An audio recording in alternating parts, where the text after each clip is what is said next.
আজকের প্রোগ্রামের chief guest, former acting president of Bangladesh and the ex-speaker of the Parliament of Bangladesh, Barrister Mohammed Jamiruddin Sircar, distinguished guests এবং যারা দেখছেন, আসসালামু আলাইকুম। বিশিষ্ট আইনবিদ এবং প্রখ্যাত শিক্ষাবিদ প্রফেসর ডক্টর এরশাদুল বারির বর্ণাঢ্য জীবন নিয়ে আজকের আলোচনা সভায় যোগ দেওয়ার জন্য আপনাদের সবাইকে জানাই আন্তরিক ধন্যবাদ এবং কৃতজ্ঞতা। আমার নাম এহতেশামুল বারি তানিম। আমি অস্ট্রেলিয়ার মেলবোর্ন শহরে অবস্থিত অস্ট্রেলিয়ান ক্যাথলিক ইউনিভার্সিটিতে অধ্যাপনা করি। তবে আমি মনে করি আমার সবচেয়ে বড় পরিচয় যে আমি প্রফেসর ডক্টর এরশাদুল বারি সাহেবের ছেলে। আজ থেকে 7 বছর আগে এই নভেম্বর মাসে আমার ড্যাডি এই ইহকাল ত্যাগ করেছিলেন। My dad, Professor Ershadul Bari, being the foremost authority on Bangladeshi constitutional law, was deeply influenced during his lifetime by a particular provision of the Constitution of Bangladesh, namely that is contained in Clause 2 of Article 21, that every person in the service of the Republic has a duty to strive at all times to serve the people. This became his mantra in public life.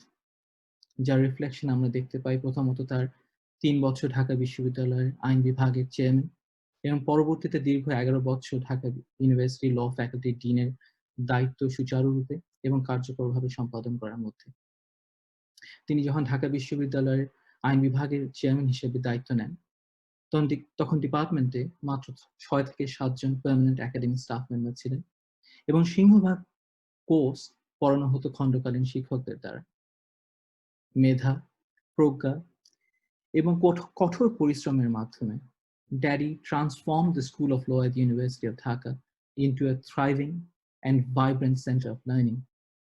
তিনি শুধু নতুন permanent academic staff মেম্বারই recruit করেননি ল ডিপার্টমেন্টে, বরং he took it upon himself to be a guide and mentor to his new colleagues, many of whom were his direct students. In fact, he took mentoring to a new level. আমি গত প্রায় 10 বছর অস্ট্রেলিয়াতে বাস করছি এবং অস্ট্রেলিয়াতে 4টি ইউনিভার্সিটিতে অ্যাজ অ্যান একাডেমিক আমার কাজ করার সুযোগ হয়েছে। এখানে আমরা মেন্টর বলতে যা বুঝি তা হলো মেন্টর ক্যারিয়ার নিয়ে অ্যাডভাইস দিবেন, হয়তো কোনো আর্টিকেলের ড্রাফটের উপর কিছু কমেন্ট দিবেন বা নতুন চাকরির অ্যাপ্লিকেশনের ক্ষেত্রে একটি রেকমেন্ডেশন লেটার লিখে দেবেন। মোটা দাগে মেন্টররা এসব দেশে এটাই করেন। কিন্তু ড্যাডি এগুলো ছাড়াও ডিপার্টমেন্টের প্রত্যেকটি কলিগের প্রমোশন পেতে কার কয়টি আর্টিকেল পাবলিশ করতে হবে সেটার হিসাব রাখতেন এবং সে মতো কলিগদের রিমাইন্ডার দিতেন। নিজে কলিগদের রিসার্চ আর্টিকেল মেটিকুলাসলি এডিট করে দিতেন যাতে সেটা পাবলিশেবল কোয়ালিটির হয় এবং তার জুনিয়র কলিগরা যাতে ইউকে থেকে পিএইচডি করতে পারেন সেই জন্য স্কলারশিপের ব্যবস্থা করেছিলেন by establishing linkage programs with reputed British universities including the university of East London.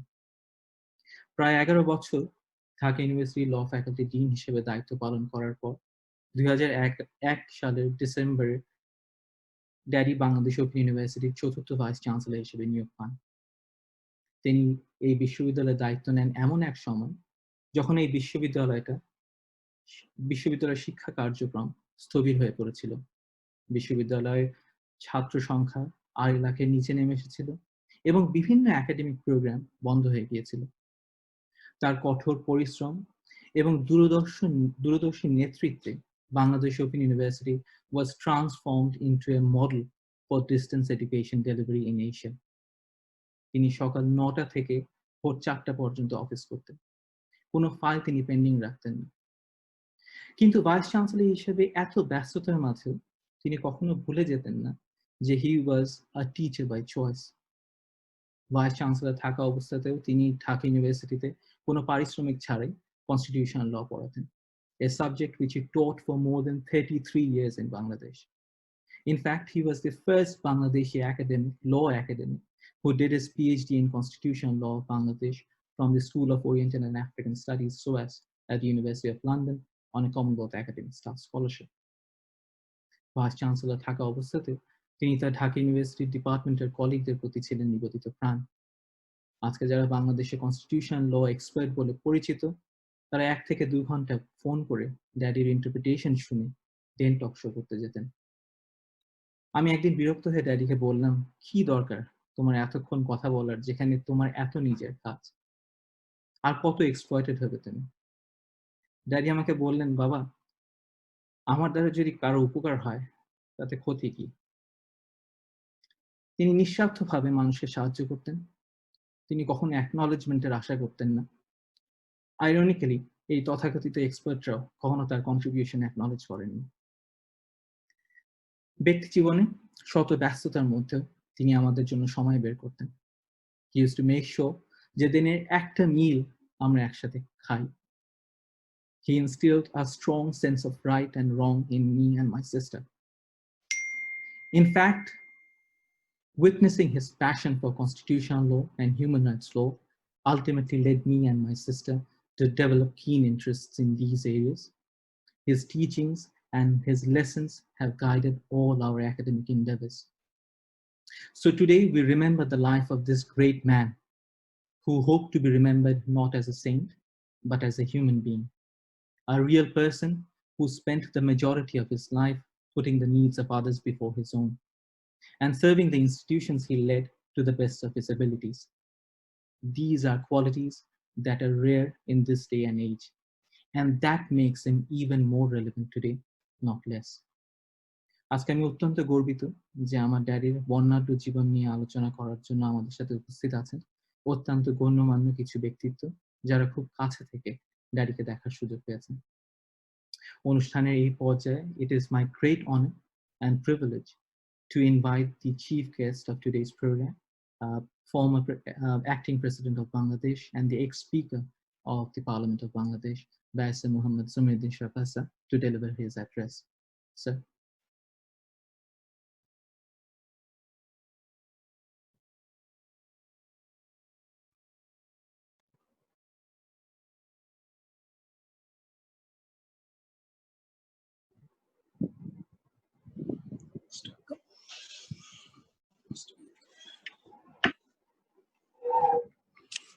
আমাকে ফ্লোর দিয়েছেন?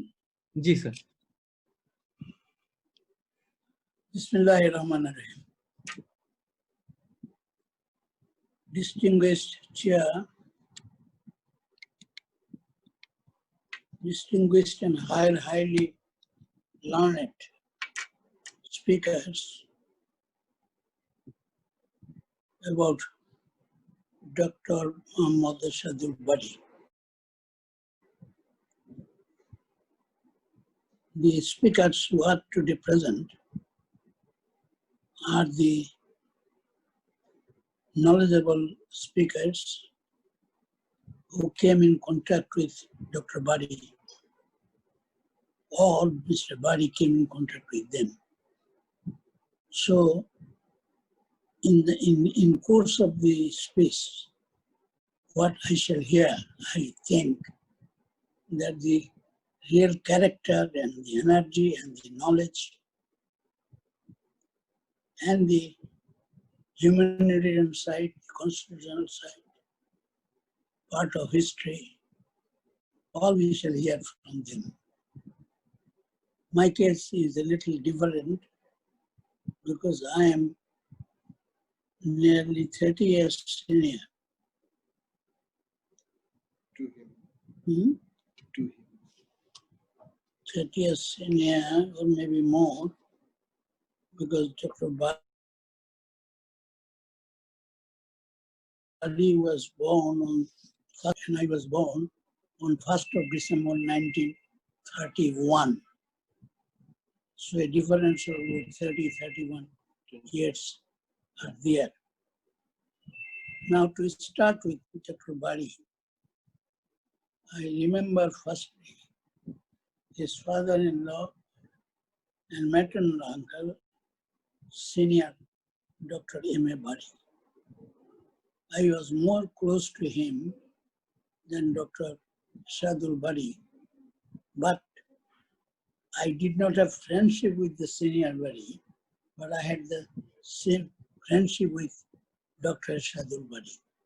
So I know through him, Dr. Bari, senior Bari, and know from him about his activities, about his knowledge, about his education. Before I talk about Dr. Ershadul Bari, I do highly remember and acknowledge the genius of Dr. Bari, Senior Bari. He was the person, probably the learned person in Islamic history who had his thesis under Hamilton Gibbs. He is more known in the world because his subject was Islamic history, and he has written the book. That book has been spread all over the world and all the universities. That is the reason he is more known. But Hamilton Gibbs at Oxford is more respected by the teachers of Oxford and Cambridge than Professor Hitti. Senior Bari was the student of Hamilton Gibbs. There is none at Oxford or anywhere in the world who could say as much as Dr. Bari could say about the Islamic history. There was a time when Dr. Bari was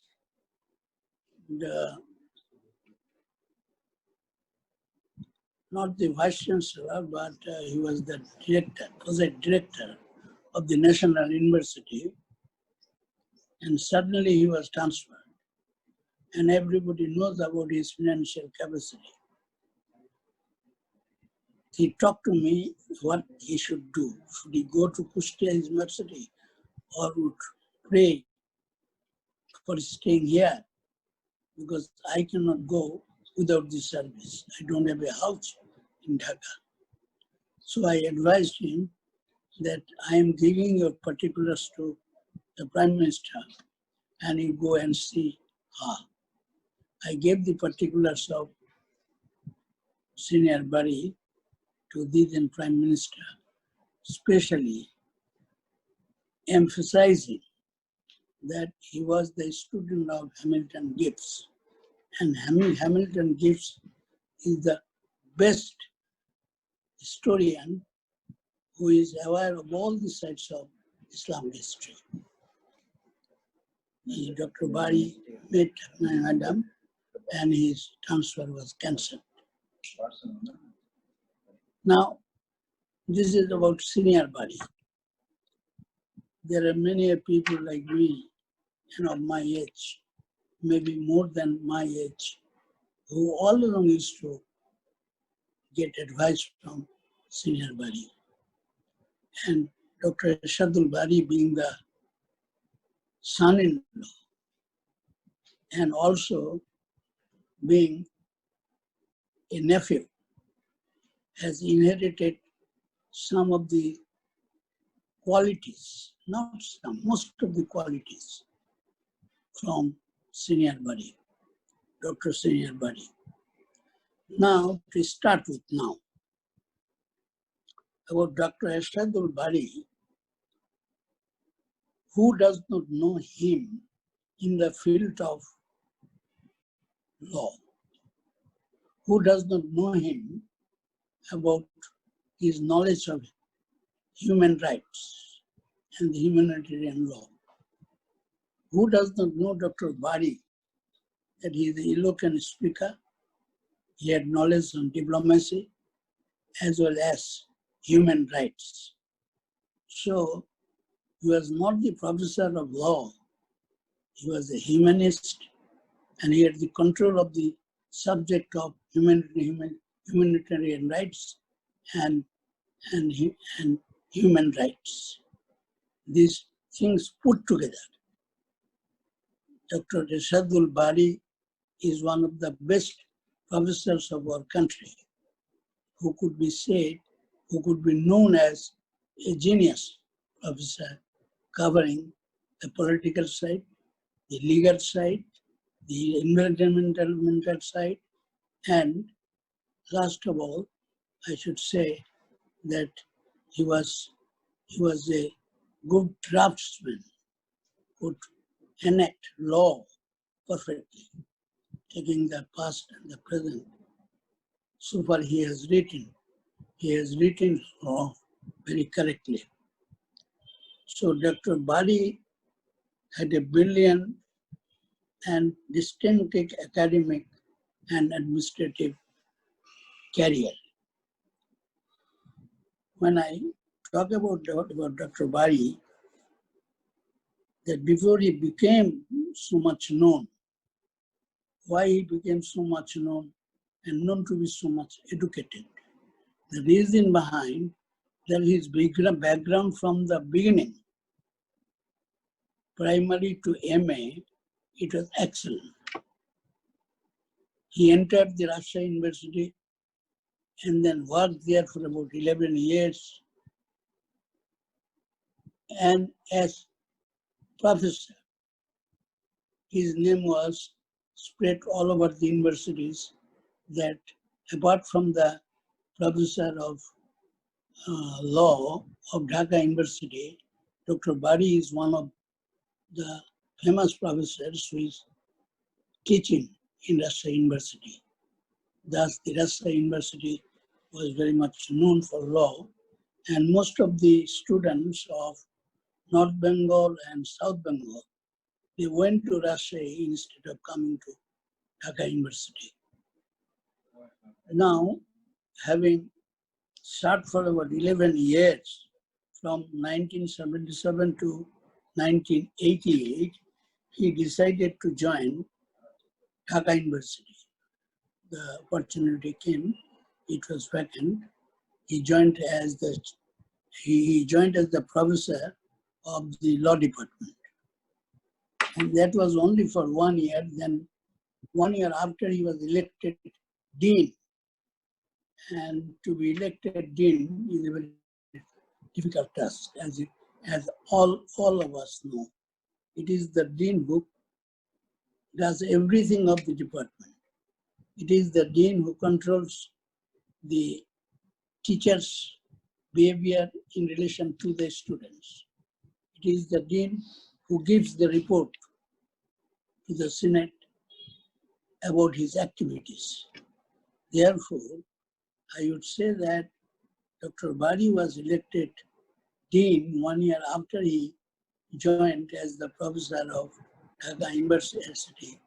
He became dean, and it was elected dean, and he remained elected dean for 10 years. The total service was 11 years in the University of also in Dhaka. Rajshahi 11 years, and then up to 2013. 1988, he left Rajshahi University. 9th of November 2013, he just passed away from us.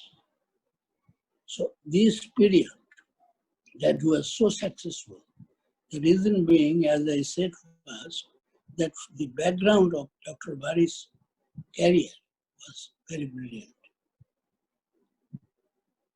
He, having joined this teaching, got the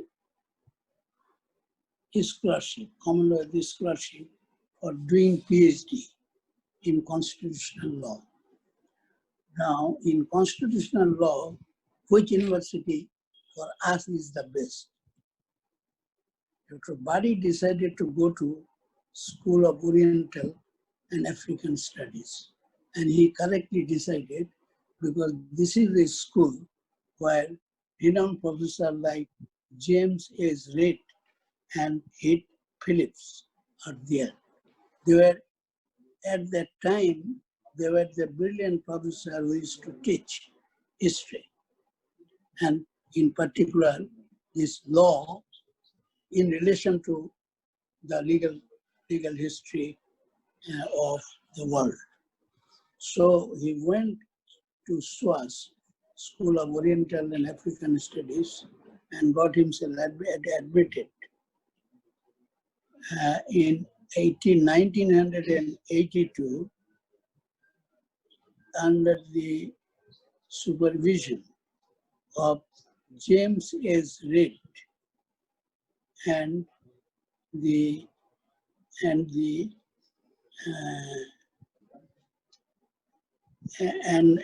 examiner that he obtained the degree in 1895, and his thesis was examined by Professor O. Hood Phillips, who was an authority on British constitutional history. Now, British law and the British constitutional history is very cumbersome. It evolved from the common law. And when common law could not give the decision correctly, it was equity which came to help. So the problems were a lot there.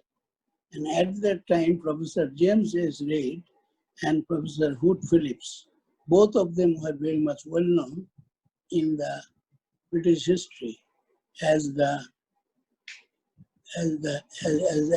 teacher of law, and nobody could supersede them.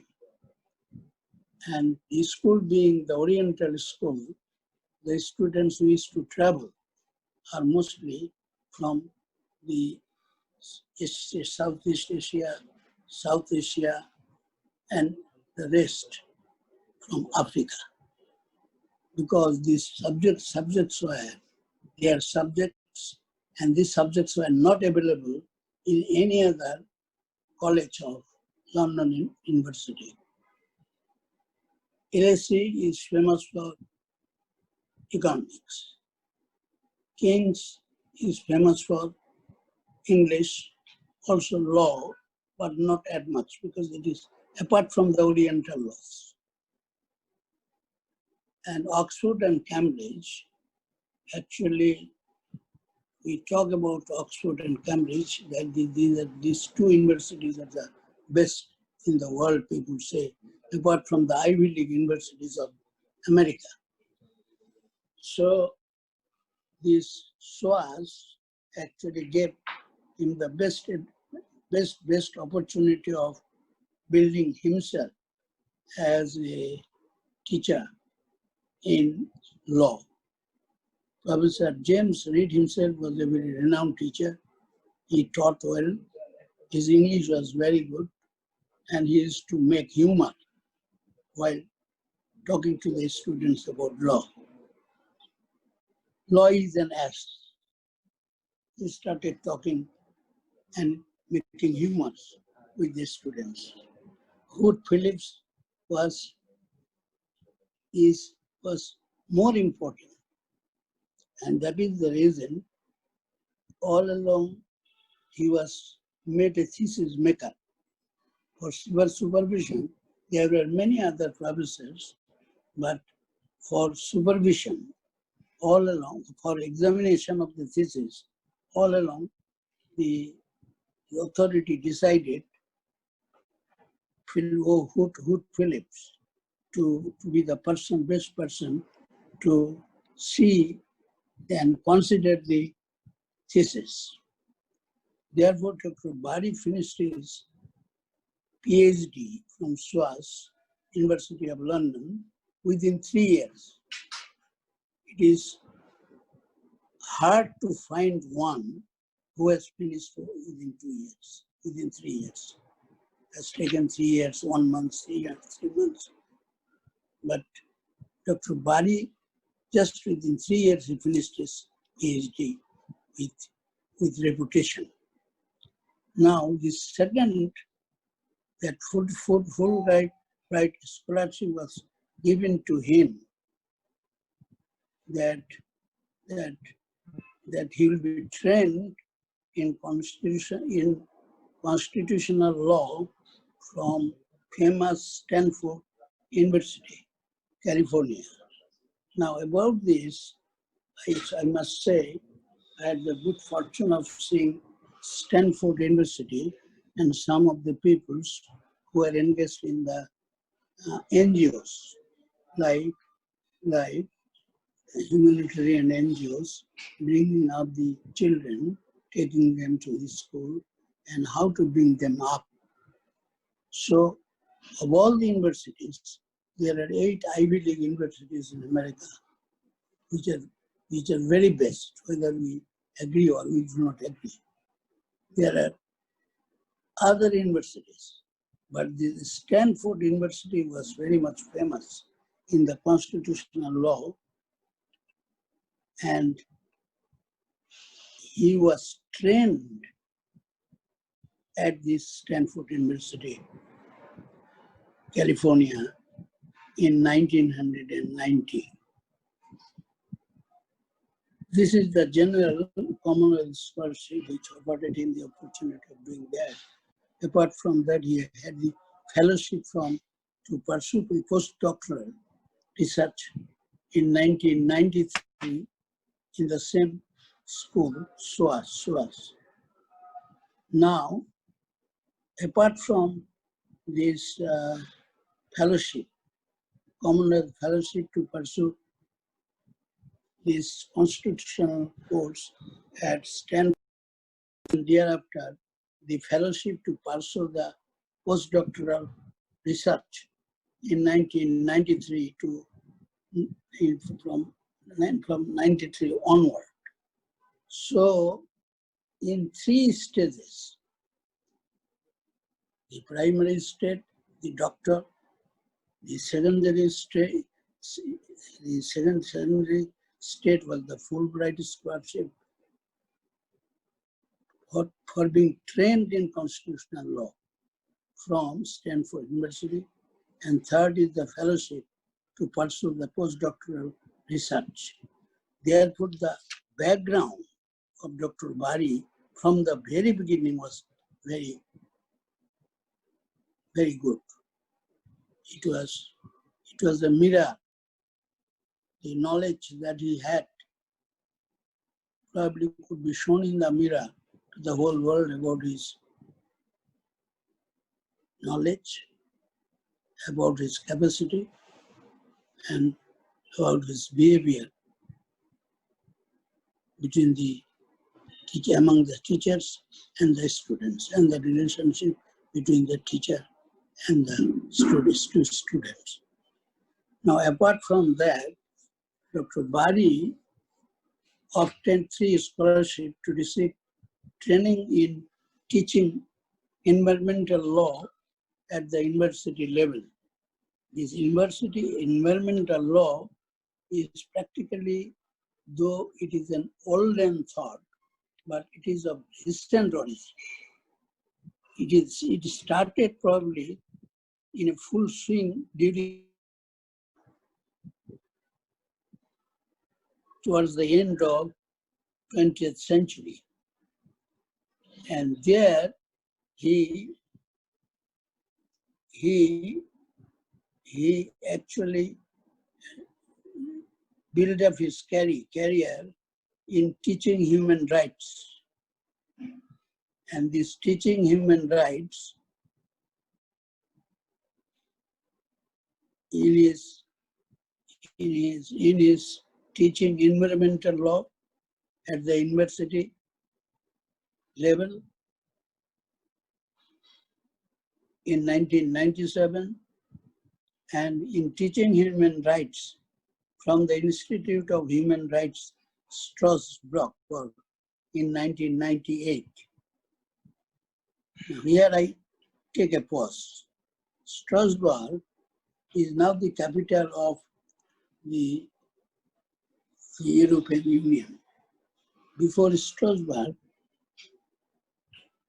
the human rights matter were taught in the capital of Belgium. But now fully it has been shifted. Strasbourg, I had the good fortune of visiting, because I visited United Nations as a legal expert in the legal committee from 1977, 78, 79, 80, 81, 5 years. So it gave me the opportunity of knowing the diplomats, and in particular, the authorities on human rights, the authorities of diplomacy, the authorities of the human rights headquarters. So Strasbourg is the place which gave him ample idea, ample opportunity in human rights matter. Another thing was there with Dr. Bari, it was the third one, that he had internship with the Office of the High Commissioner of Human Rights of United Nations. Because the United Nations is the headquarters, and the sub-headquarters is Geneva. So having had no accommodation, sufficient accommodation there in New York, this matter of human rights, of the High Commissioner of Human Rights of the United Nations, it was shifted to Switzerland. And therefore, he had his internship. The internship that we mean in the world, that he is the internee. It is not that internship that Dr. Bari did. He not only did the internship, he was in a position with his knowledge to teach the officials who wanted to know what is human rights, what is the function of the Human Rights Commissioner, and how human rights can be compelled upon the state, which are aware of human rights but does not bear in relation to human rights. We talk about human rights. Are they secured? And Abraham Lincoln was the man who practically showed the way of human rights being given to everybody. The man who said, 16th president, what is democracy? Of the people, by the people, and for the people. And he is so much known still today that nobody has been able to surpass him so far as human rights are concerned, so far as the suffering of the downtrodden people from Africa and outside. He has actually legislated in their paper certain things which would have been difficult for other presidents to do. Therefore, Dr. Bari was the person who had the training there at the headquarters, Geneva, and that he had human rights at Strasbourg and human rights institute at Strasbourg and the human rights as a Fulbright scholar in Stanford University for the purpose of training. So he was well trained before he started his life as a full dean. He had acquired all this knowledge. Now coming back to our Dhaka University. He served for 11 years, 1977 to 1988, in Rajshahi University. He was very much popular teacher. When the student could not speak well, he used to say, "While you speak, and if necessary, I shall assist." The people the lawyers we have got from Rajshahi University, it is from their mouth that I have heard that Dr. Bari was so popular. He used to speak all the time in English and told everybody that you have to speak English if you want to know the international law or the law that is very much necessary in shaping the administration of the state as well as of the world through the United Nations. So Dr. Bari's training and his studies were so well sized and it was well planned that he did not have to stumble anywhere on his way to the education. So having left Rajshahi University, He came to the Dhaka University in June 1988. First of all, he was appointed as chairman of the Department of Law on 2nd July 1988. Now, 1 year after, actually the post of dean was vacant and there was an election. And this election of the dean is only for 2 years. Dr. Bari, only having stayed for 1 year with the teachers of law and the other teachers, he was elected dean of the Faculty of Law. And it continued about 5 terms, covering a period of 10 years plus his 1 year as professor, so 11 years. His academic program was excellent. He was an excellent administrator. His curricular activities of the department were excellent and highly appreciated by all. The faculty was very happy with Dr. Bari as chairman of the department, as professor of the department, and as dean of the department.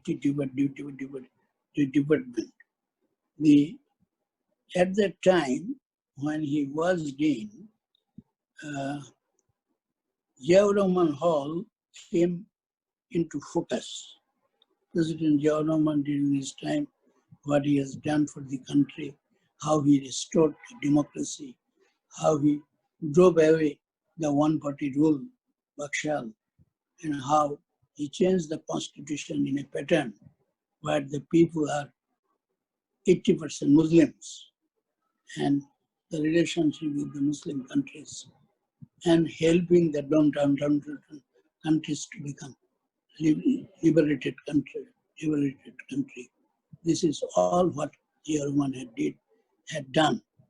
And it is the Ziaur Rahman Hall, which was famous because the students who were interested in education from all any aspect of any subject, they used to choose Ziaur Rahman Hall instead of SM Hall.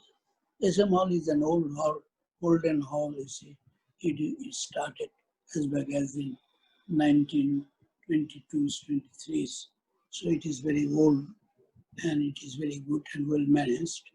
The second best hall was Ziaur Rahman Hall.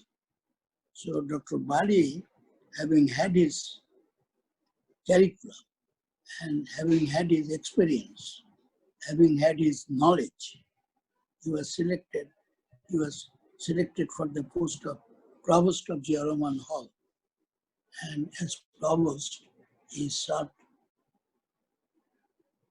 3 years in the Ziaur Rahman Hall and became very popular to the students of the hall who belong to different departments, apart from his own department, law. As a jurist, Dr. Bari is very famous. To become a jurist, one must know law. He knew law, the constitutional law, the humanitarian law, the human rights law, and also the history and the background of history. As I said earlier, that England started with common law and equity. Still it is there, but the statutory law is there. Now, as a jurist, he was famous because he was one of the best craftsmen.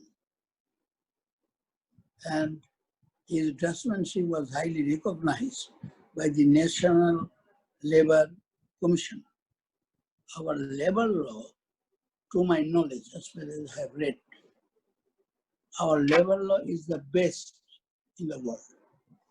I attended the conference in Iraq, and in that conference, 135 non-aligned countries delegates attended. There we discussed this human rights, this matters, level law, how far we have gone up. When I placed the law of Bangladesh, that through the process of law, you can resort to strike to achieve your right demands. People were astonished. Many of them, out of 135 from all continents, most of them came that cannot give us a copy of his law. But no, you just try to write to the university and get from there. It is not with me at the moment. Now, this is one aspect of the law, which is the best. And one of the draftsmen, Dr. Bari, was a part of it. And so National Labour Commission used to call him from time to time to take his hand. Now, this labour law gave the highest benefit to the labourers. The benefit is that, well, this is my demand. My salary should be increased.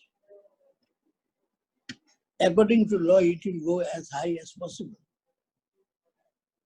Now, there are other matters in which the laborers are united. They go to the labor court, obtain the judgment in favor or against. Go to the high court, judgment in favor or against. But at the end of the day, there is a clause in the labor law that if court fails in mutual consultation between the parties, and if that fails also, the right to strike was given there. It is nowhere available in the world, which is available in Bangladesh, labor law. Now,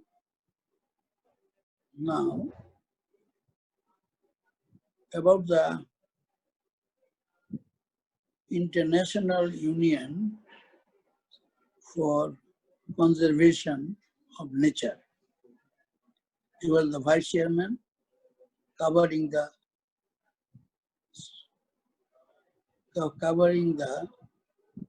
South Asia for 6 years.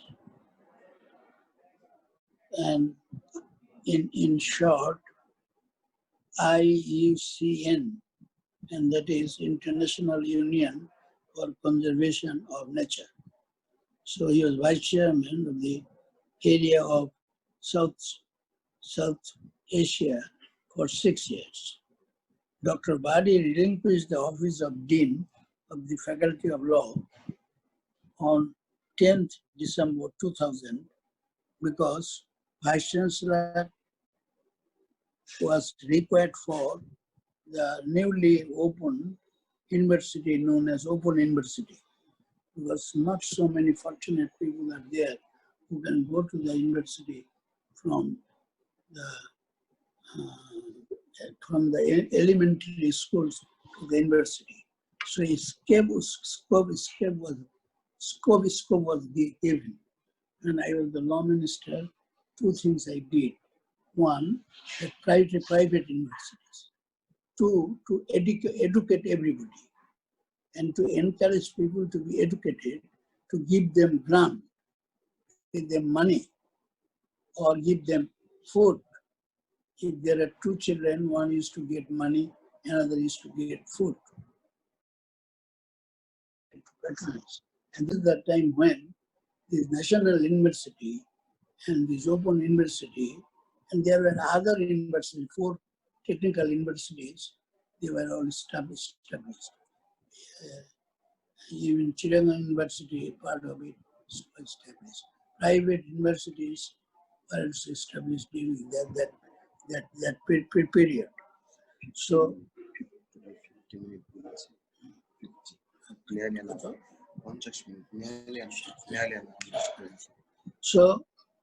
he was appointed Vice-Chancellor of the Open University. What it did, that the matters which were in disarray, he put them in order. SSC courses were open. BSc in nursing, business administration.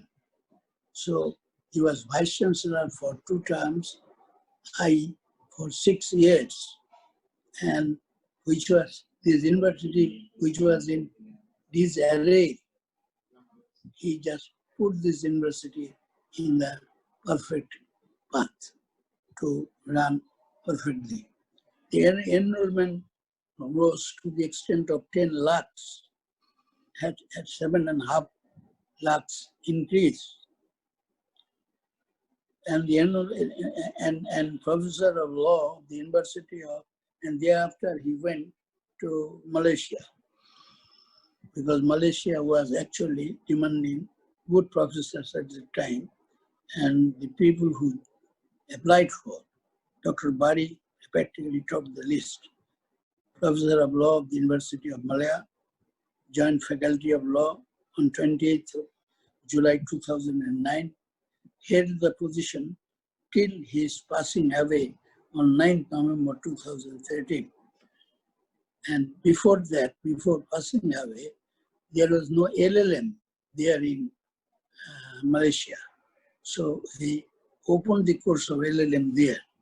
Now, during this period, until he passed away, he had many invitations to lecture on diplomacy to the Foreign Office officials. He had invited to lecture on foreign relations to the officials who governs the country.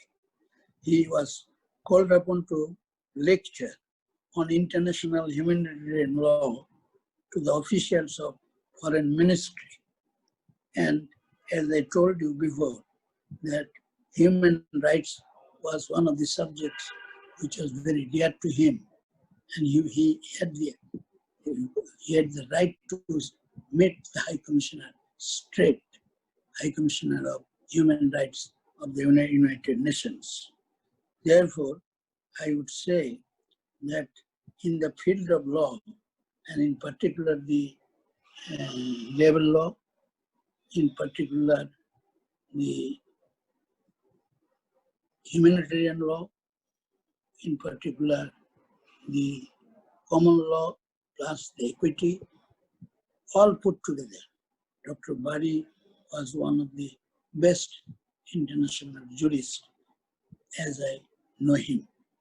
Now, before I close, I just say that who is genius? A genius is a person who displays exceptional intellectual ability and qualitative productivity in the domain of knowledge. That domain of knowledge was controlled by Dr. Bari, and that is the reason he was a successful professor, he was a successful dean, he was a successful advisor, he was a successful lecturer on international matters. With all this, before I close, I pay my high respect to Dr. Ershadul Bari, and also high respect to his father, with whom I had the opportunity of working in the University of National University. National University was the university which actually opened the door of education. Before that, honors course was for 3 years. Even for 6 years, honors course was not completed. It is Dr. Bari who did it when I was the minister. Therefore, I owe my allegiance and respect to Dr. Bari. I owe my friendship to Dr. Bari, Junior Bari, and I owe my association to Junior Bari as a friend and also as colleague in the field of education. In these few words, Mr. Chair, I could have spoken a lot, but there are other brilliant speakers as I see them, because I was the education minister. So I just leave my speech here, wishing that Almighty Allah will give him a room in heaven, and he deserves it. It's our prayer. He should be placed with a room in Jannatul Firdaus. Amen. Thank you very much, Mr. Chairman, having allotted me a little more time than was thought of. Thank you very much, sir. Thank you very much, sir, for those wonderful words about Daddy's many accomplishments. Your words mean a lot to us. Daddy had a very great regard for you, and so do we. Thank you very much, sir. এখন বক্তব্য রাখবেন আমার ড্যাডির খুব ঘনিষ্ঠ একজন বন্ধু এবং colleague, Bangladesh open ইউনিভার্সিটির সাবেক প্রো ভাইস চ্যান্সেলর এবং সোনারগাঁ ইউনিভার্সিটি ঢাকার immediate past vice chancellor professor এমেরাত জাকির। আঙ্কেল, আপনি যদি একটু বলতেন। Thank you, Mr. Beloved Chairman of this session, this webinar. Respected Chief Guest and other honorable guests. খুব সত্যি অভিভূত হয়ে গেলাম যে ব্যারিস্টার জমিরুদ্দিন সরকার যেভাবে প্রফেসর এরশাদুল বারীর একাডেমিক লাইফ এবং কিছুটা তার কর্মজীবন সম্বন্ধে আমাদের কাছে উপস্থাপন করলেন। I thank you very much, sir, from the core of my heart for presenting a very good description and very elaborate description about the academic life of Professor Ershadul Bari. As you said, Professor Ershadul Bari started his work at Russia University in 1977. Actually, I joined that university in 1976. A little bit senior, it seems. It is a theoretical thing. Practically, he was my classmate, airmate. Before doing his degree in law, he was a student of economics. He finished his degree in economics. After that, he joined the law department as a student. He passed the law degree, he obtained a law degree and became a teacher of law. That is why he became a little bit junior in respect of being in service life. আমি ৭৬ সালে join করি, ৭৭ সালে join করে। এর আগে কিন্তু এরশাদুল বারীর সাথে আমার খুব একটা পরিচয় ছিল তা নয়। ছাত্র জীবনে হয়তো ২-৪ বার দেখা হয়েছে। তারপরে বিশ্ববিদ্যালয়ে জয়েন করার পর আমরা যারা ইয়ং অনেকে একসাথে জয়েন করেছিলাম, অ্যারাউন্ড 60 আমার যতদূর মনে পড়ে, তাদের সাথে অনেকের সাথে আমাদের খুব ঘনিষ্ঠ সম্পর্ক হয়ে যায়। এমন পর্যায়ের ঘনিষ্ঠ সম্পর্ক নিজেরা আমরা একে অন্যকে তুই বলে সম্বোধন করতে দ্বিধাবোধ করিনি। এরশাদুল বারীর শেষ দিন পর্যন্ত তার সাথে আমার এই সম্পর্ক ছিল। আমি সামান্য ২-৪টা কথা বলবো, তার বলে নিশ্চয়ই আমি হয়তো শেষে ভুলে যেতে পারি। আল্লাহ তাকে মাগফিরাত দেন, আল্লাহ তাকে বেহেশত দেন, এই দোয়া আমি প্রথম করি। এবং তার পরিবারে যারা সদস্য আছেন, তার ছেলে, তার মেয়ে, তার স্ত্রী, আল্লাহ তাদেরকে শান্তিতে রাখুন, জীবনে প্রতিষ্ঠিত করুন। প্রফেসর এরশাদুল বারী যেমন জীবনে প্রতিষ্ঠিত হয়েছিলেন, তার সন্তান সন্ততিও যেমন তেমন ভাবে প্রতিষ্ঠিত হন, সে দোয়া আমি করি এবং আমার বিশ্বাস এরশাদুল বারীর সাথে যারা ছিলেন তারা সহ পৃথিবীর সব মানুষই তার পরিবারের জন্য এই দোয়া করবে।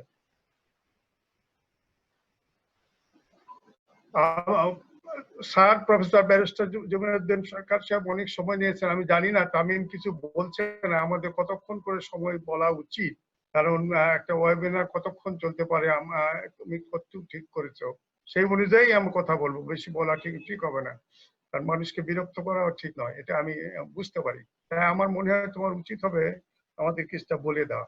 যাক, এর মধ্যে তুমি সময় ঠিক করো। আমরা মূলত আমি তার ওপেন ইউনিভার্সিটির জীবন নিয়ে দু একটা কথা বলবো। প্রফেসর এরশাদুল বারী বাংলাদেশ উন্মুক্ত বিশ্ববিদ্যালয়ের ভাইস চ্যান্সেলর নিযুক্ত হওয়ার পর কি কারণে যেন আমাকে উনি প্রভাইসর হওয়ার জন্য একসময় বললেন, তুই আমাকে এরকম একটা অ্যাপ্রোচই করেছিল সে, তুই ওখানে আসতে চাস কিনা। আমি তখনও যেহেতু ইয়ং বয়স এবং অন্য কোথাও তখনও সরকারি করে অ্যাপয়েন্টমেন্ট হয়নি, সেই জন্য আমি বলেছিলাম যে তোর ইচ্ছা যদি হয় সেটা তোর বিষয়। এবং অ্যাকর্ডিংলি আমি জানি না, সে একটা প্রপোজাল পাঠিয়েছিল আমাকে প্রভাইসর করার জন্য। আমি একদিন রংপুর জেলার তারাগঞ্জের একটি কলেজ ইন্সপেকশনে যাচ্ছিলাম। বগুড়ায় গিয়ে আমি হল্ট করছিলাম। সেই বগুড়াতে অবস্থানকালে হঠাৎ আমার কাছে নিউজ আসলো, আমার বাড়ি থেকে জানানো হয়েছিল যে আমার উন্মুক্ত বিশ্ববিদ্যালয়ের প্রভাইসর হিসেবে আমাকে নিয়োগ দান করা হয়েছে। আমি বগুড়া থেকেই তখনই আমি প্রফেসর এরশাদুল বারীকে রিং করি যে এরকম আমার নাকি অ্যাপয়েন্টমেন্ট হয়েছে। প্র্যাকটিক্যালি সে তখনও এটা নিজেও তার কাছে খবরটা পৌঁছেনি। আমি তাই দেখি, সে বলার পরে সে শুধু আমাকে একটাই ইনস্ট্রাকশন দিয়েছিল, তুই এক্ষুনি ঢাকায় চলে আসবি, বাড়িতে রাজশাহীতে বা রংপুর কোথাও যাওয়া ঠিক হবে না।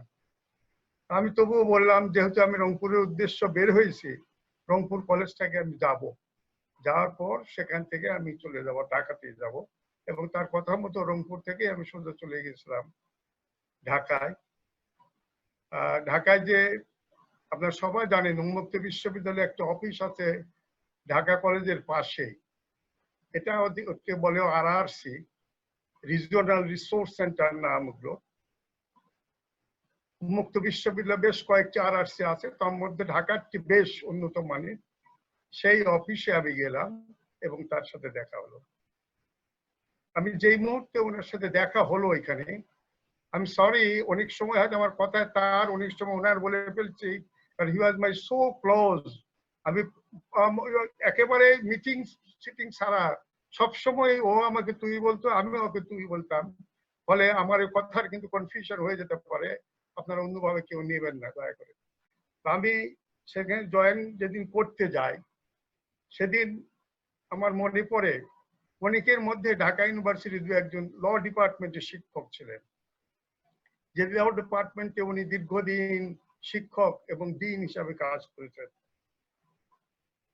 আমার আজকে কিছুটা খারাপ লাগছে, আমি স্পষ্ট করে বলি, আজকের এই ওয়েবিনারে যদি ঢাকা বিশ্ববিদ্যালয়ে কেউ থাকতেন, তামিম যে ইনভাইটেশন কার্ডটা আমাদের কাছে পাঠিয়েছিল সেখানে একজন নাম ছিল, I expected that somebody from Dhaka University will be present here, because he did a lot for Dhaka University Law Department.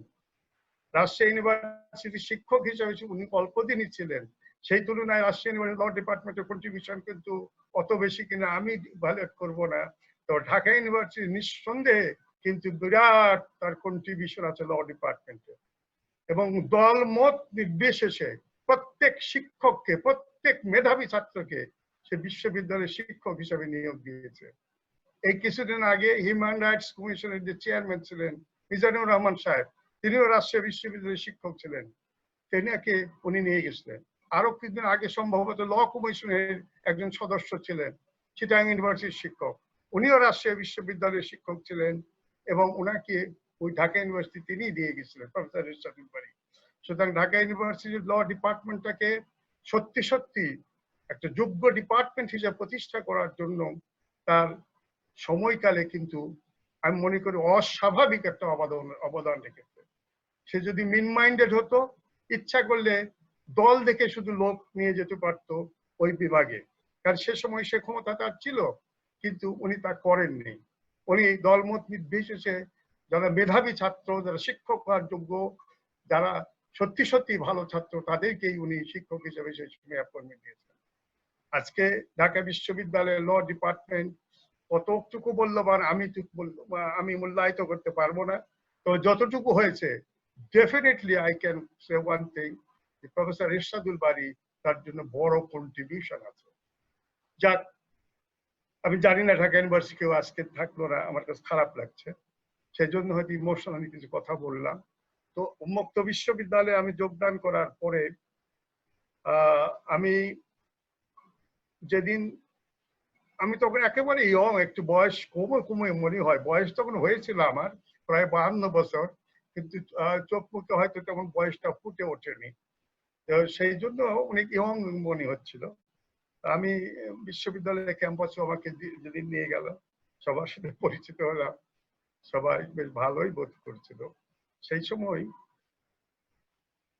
আমি যেটা লক্ষ্য করেছি, প্রফেসর এরশাদুল বারী, যেটা প্রফেসর ব্যারিস্টার জমিরুদ্দিন সরকার যেটা বললেন, যে আইনের বিষয়টি উনি খুব সূক্ষ্মভাবে জানেন, সেটি উপস্থাপন করেন এবং সে তারই প্রেক্ষিতে বিশ্ববিদ্যালয়ের প্রতিটা অঙ্গনকে উনি পরিচালিত করার জন্য আপ্রাণ চেষ্টা করেছেন।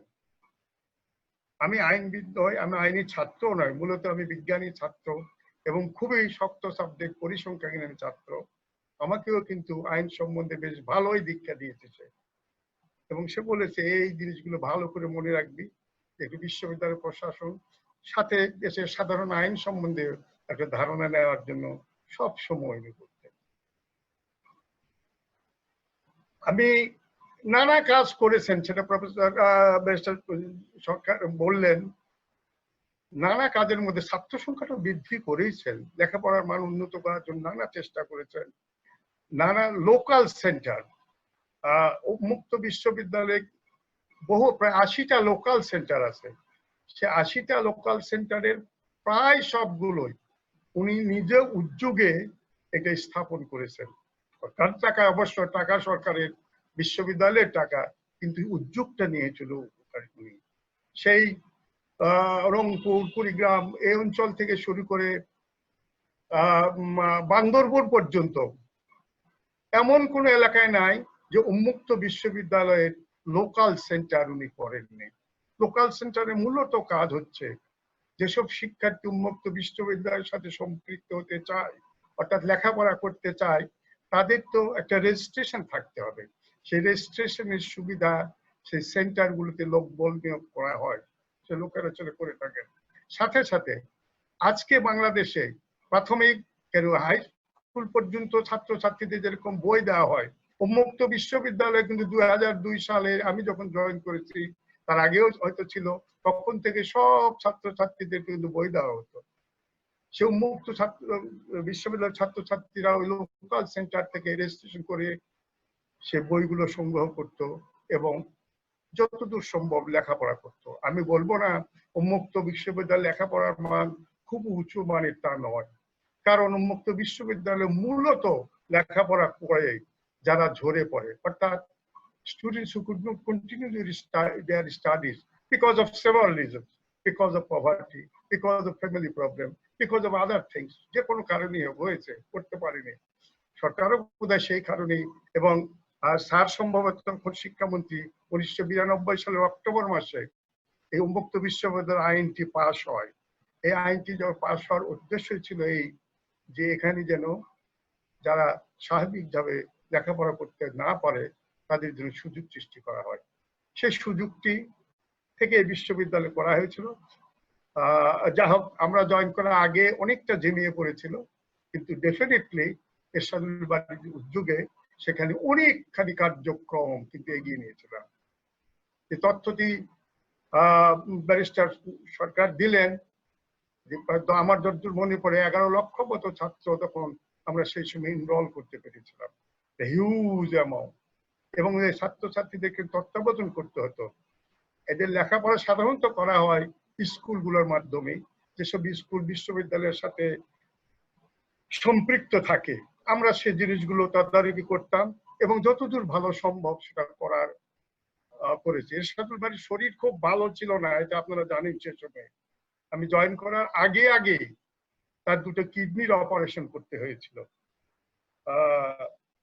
আজ খুব ভারাক্রান্ত হৃদয়ে আমাকে বলতে হচ্ছে, আমি যেদিন জয়েন করি তারপরে আমাদের এক কোন বন্ধুর সাথে কথা হচ্ছিল, সে আমাকে বলছিল যে সেও এরশাদুল বারীর বন্ধু, সেও বলেছিল যে এরশাদুল বারীতে 2টা কিডনি নষ্ট হয়ে গেছে। এরকম 2টা কিডনি নষ্ট হলে মানুষ সাধারণত 10 বছরের বেশি বাঁচে না। আমি এ কথা কখনো বলিনি কাউকে, আজ প্রথম বললাম। আমার শুনে খুব খারাপ লেগেছিল। তো সেই কথাটা দেখি বাস্তবে ঘটে গেল। কারণ এরশাদুল বারী যখন আমি মৃত্যু সংবাদ শুনলাম, আমার সে কথাটা বারবার স্মৃতিপটে আসছিল যে মানুষের যে সাধারণ ধারণা, সে ধারণা কিন্তু সত্য হয়ে গেল। যাক, আল্লাহ তাকে বহিষ্ঠ নসিব করুক। বিশ্ববিদ্যালয়ে অনেক কিছু করেছেন। আজ ব্যারিস্টার সরকার এখানে আছেন, আমাকে একটা কথা বলতেই হবে, না বললে আমার বিবেকের কাছে বাধা হয়ে থাকবে। প্রফেসর এরশাদুল বারী একটি স্বাধীনতা, তামিম ওটার নাম কি ছিল, স্বাধীনতা স্তম্ভ না বিজয় স্তম্ভ, তোমার কি মনে পড়ে? একটা স্বাধীনতা স্তম্ভ ছিল আঙ্কেল, জি। হ্যাঁ, স্বাধীনতা স্তম্ভ, জি। হ্যাঁ, স্বাধীনতা স্তম্ভ ছিল, যেটা এরশাদুল বারী নিজে উদ্যোগে এটা শুরু করেছিলেন এবং সেটা বিশ্ববিদ্যালয়ের নিয়ম অনুযায়ী বিশ্ববিদ্যালয়ের সকল পরিষদে সেই প্ল্যানটি উপস্থাপন করা হয়। সেই প্ল্যানটিতে মূলত জিয়া রহমান যে স্বাধীনতা যুদ্ধে অংশগ্রহণ করেছেন, নিঃসন্দেহে যেহেতু সেটি বিএনপির আমলে জিয়া রহমানকে কিছুটা তো ভালোভাবে উপস্থাপন করা হয়েছে, তার মানে বঙ্গবন্ধু শেখ মুজিবকে কিন্তু হেয় করতে কেউ চায়নি। প্রতিটি সভায় সেখানে আওয়ামী লীগের শিক্ষক, অন্যান্য দলের শিক্ষক, প্রত্যেক শিক্ষকের সাথে মত বিনিময় করে ওই স্তম্ভটি স্থাপন করার জন্য সিদ্ধান্ত হয়েছিল। আমার খুব স্পষ্ট করে মনে আছে, আওয়ামী লীগের একজন শিক্ষক বলেছিলেন, স্যার জিয়া রহমান সম্বন্ধিত এক সুন্দর স্তম্ভ করছেন, ভালো কথা, আমাদের কোনো বাধা নাই। তিনি দেশের মুক্তিযুদ্ধে বিশাল অবদান রেখেছেন। সাধারণ মানুষ তার ডাক, স্বাধীনতা যুদ্ধে অংশগ্রহণ করার জন্য তার ডাক বেতার থেকে শুনেছে। ঠিক আছে, আমরা এতে কোনো দ্বিমত করছি না, কিন্তু বঙ্গবন্ধু শেখ মুজিবুর রহমান যে এইসব স্বাধীনতার কাজ এগিয়ে নিয়েছেন, তিনি ঐতিহাসিক ৭ই মার্চের ভাষণ দিয়েছেন, এসব বিষয় কিন্তু উপস্থাপন করার দরকার। প্রফেসর বারী নির্দ্বিধায় কোনো বাক্য ব্যয় না করে তিনি এটা স্বীকার করে নেন এবং আমরা সবাই সেটা ধন্যবাদ জানাই, আমরাও স্বীকার করি যে হ্যাঁ, এরকম একটা মানুষের নিশ্চয়ই কিছু বক্তব্য থাকা উচিত। আমরা বঙ্গবন্ধুর ৭ই মার্চের ঐতিহাসিক ভাষণকে সেই স্মৃতি স্বাধীনতা স্তম্ভে আমরা উপস্থাপন করেছিলাম। আমি জানি না পরবর্তীতে ঠিক বিএনপির আমলেই এই স্তম্ভটিকে নিয়েই প্রফেসর এরশাদুল বারীর এবং অন্যান্য যে একটা ছোটখাটো জিনিস গাড়ি ট্রেন কিনা সম্পর্কে বিএনপি আমলেই বড় ধরনের কিন্তু তদন্ত হয়।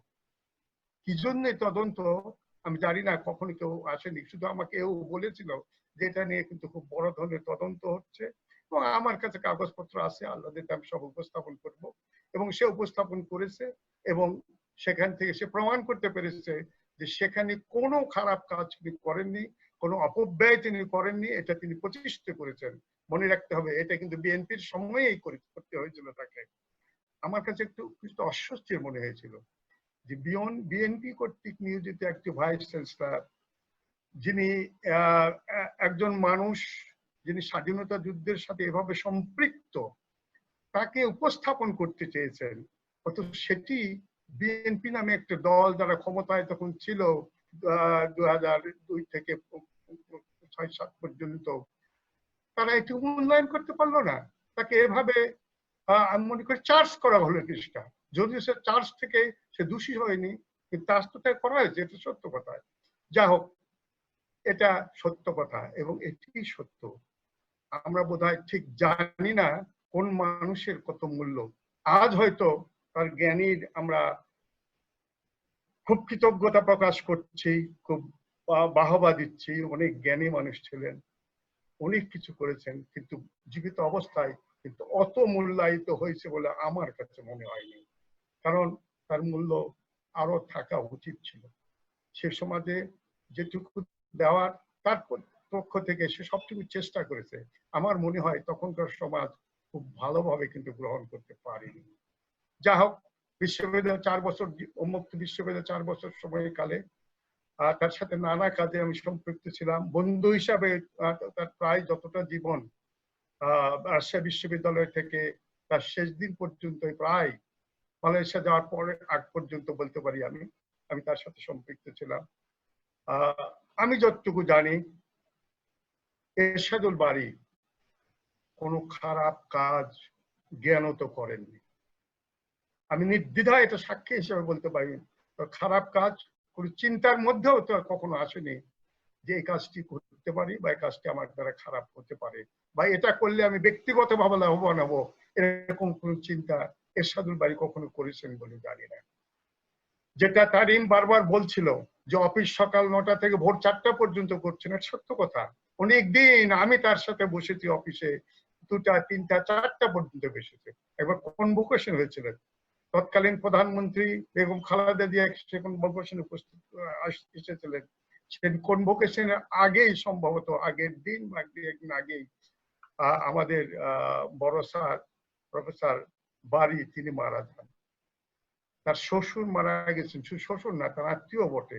মারা যাওয়ার পরে ওরকম একটা দুঃখ ভারাক্রান্ত হৃদয়ের মধ্যে নিয়েও তিনি রাত জেগে ওই কনভোকেশনটিকে সফল কাম করার জন্য চেষ্টা করেছেন এবং নিজের স্পিচ যেটি সেটা কনভোকেশন আগের দিন ভোর 4টা পর্যন্ত উনি লিখে প্রস্তুত করেছেন। উনি প্রতিটা পাতা লিখতেন, আমাকে দিতেন, আমি পড়তাম, যতটুকু দরকার একটু অ্যাড করার বা একটু কিছু বলার আমি বলতাম, উনি আবার সংশোধন করে লিখেছে। এভাবে ভোর 4টা পর্যন্ত করে পরের দিন কনভোকেশন করতে হয়েছিল। সেই কনভোকেশনে উনি সুন্দর খাওয়া দাওয়ার ব্যবস্থা করেছিলেন। প্রসঙ্গত উল্লেখ করতে হয় তিনি অত্যন্ত ভালো খাওয়ার জিনিস পছন্দ করতেন, খুব দামি দামি জিনিস খেতেন এবং মানুষকে খাওয়াতেন। আমি জানি না অন্যের কথা, তবে ডেফিনেটলি আমি আমার নিজের কথা বলতে পারি, উনি আমাকে নিজেকে অনেক জিনিস খাওয়িয়েছেন এবং অনেক জায়গায় নিয়ে গেছেন খাওয়ার জন্য, যেটা হয়তো উনি না থাকলে আমি কোনোদিন খেতাম না। এটা সত্য কথাই আমি বলে দিচ্ছি। যা হোক, সেই কনভোকেশনের দিনে ম্যাডাম খালেদা জিয়া তৎকালীন প্রধানমন্ত্রী এসেছিলেন, তিনি উপস্থিত হয়েছিলেন। প্রাকৃতিক দুর্যোগে প্রচুর বৃষ্টিপাত হয়েছিল। দুর্ভাগ্য, প্রফেসর এরশাদুল বারীর খুব ইচ্ছা ছিল যে বেগম খালেদা জিয়া তার বাসায় তার নিজের হাতে করা রান্না খেয়ে যাবেন, কিন্তু প্রাকৃতিক দুর্যোগের কারণে বা অন্য কোনো কারণে বেগম খালেদা জিয়া তাতে অংশগ্রহণ করতে পারেননি। সুতরাং আমার তার কিছুটা মনোকষ্টটা হয়েছিল যে তা নয়। সুতরাং সেদিনগুলো নিশ্চয়ই চলে গেছে। এরশাদুল বারী আর দুনিয়াতে নাই, তার মনে তার কষ্ট থাকবে না। আল্লাহর কাছে তিনি চলে গেছেন। নিঃসন্দেহে তিনি যে ধরনের মানুষ ছিলেন, আল্লাহ তাকে শান্তি দেবেন, তাকে বেহেশতে রাখবেন, এ বিশ্বাস আমি রাখি। আমি আর বক্তব্য বাড়াবো না, কারণ অনেক বক্তা আছেন, তাদের কথা আমাদের শুনতে হবে। আমি তানিমকে ধন্যবাদ জানাই, তোমার বাবার স্মৃতিচারণের জন্য তুমি একটা সুন্দর অনুষ্ঠানের আয়োজন করেছো এবং যারা আজকে অনুষ্ঠানে অংশগ্রহণ করছেন তাদেরকে সবাই কৃতজ্ঞতা এবং ধন্যবাদ জানাই। আসসালামু আলাইকুম। ধন্যবাদ আঙ্কেল আপনার সুন্দর বক্তব্যের জন্য। আঙ্কেল অনেক স্মৃতিচারণ করলেন, আমরা সবাই moved. Thank you very much uncle. I would now like to invite someone who is both a dear student and colleague of my dad, Professor Dr. Shaukat Alam. Professor Alam is a professor of law and the director of international engagement in the Macquarie Law School at Macquarie University in Sydney. Uncle, আপনি যদি একটু বলতেন। And can you tell me how long I have? 10-15 minutes. 10, maximum 10-15 minutes, I think. Thank you. First of all, I would like to pay my respect and tribute to my beloved professor, Dr. Ershadul Bari. I'm a little bit emotional because I had the privilege to work under him, with him, both as a student and a colleague. He was truly a mentor to me. And there are so many aspects, professional, personal level that I can attest to. I witnessed so many dimensions of his professional life, attributes and his leadership, his qualities, which are often not seen by others, or the people who have seen probably have changed their position and don't want to actually attest to. I was a student and I would like to reflect on a number of examples both as a personal level, and those examples will actually provide some indications of his stature, his leadership, his academic life, as well as his professional and personal life. First of all, as a student, I reflect on, I was his direct student, and he taught us, as Honorable Chief Guest mentioned, we are fortunate to learn constitutional law from Ershadul Bari.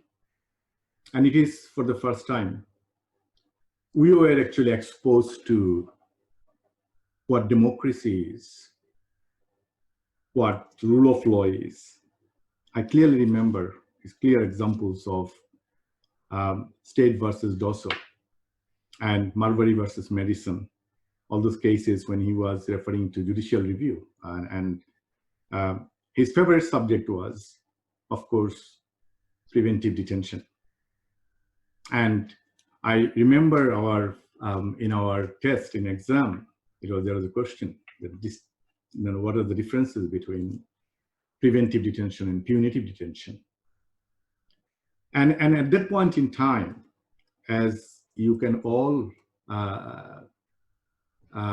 remember, that his knowledge in not only just constitutional law, but how his knowledge on constitutional law has had profound impact because of his expertise in human rights law, because of his expertise in humanitarian law.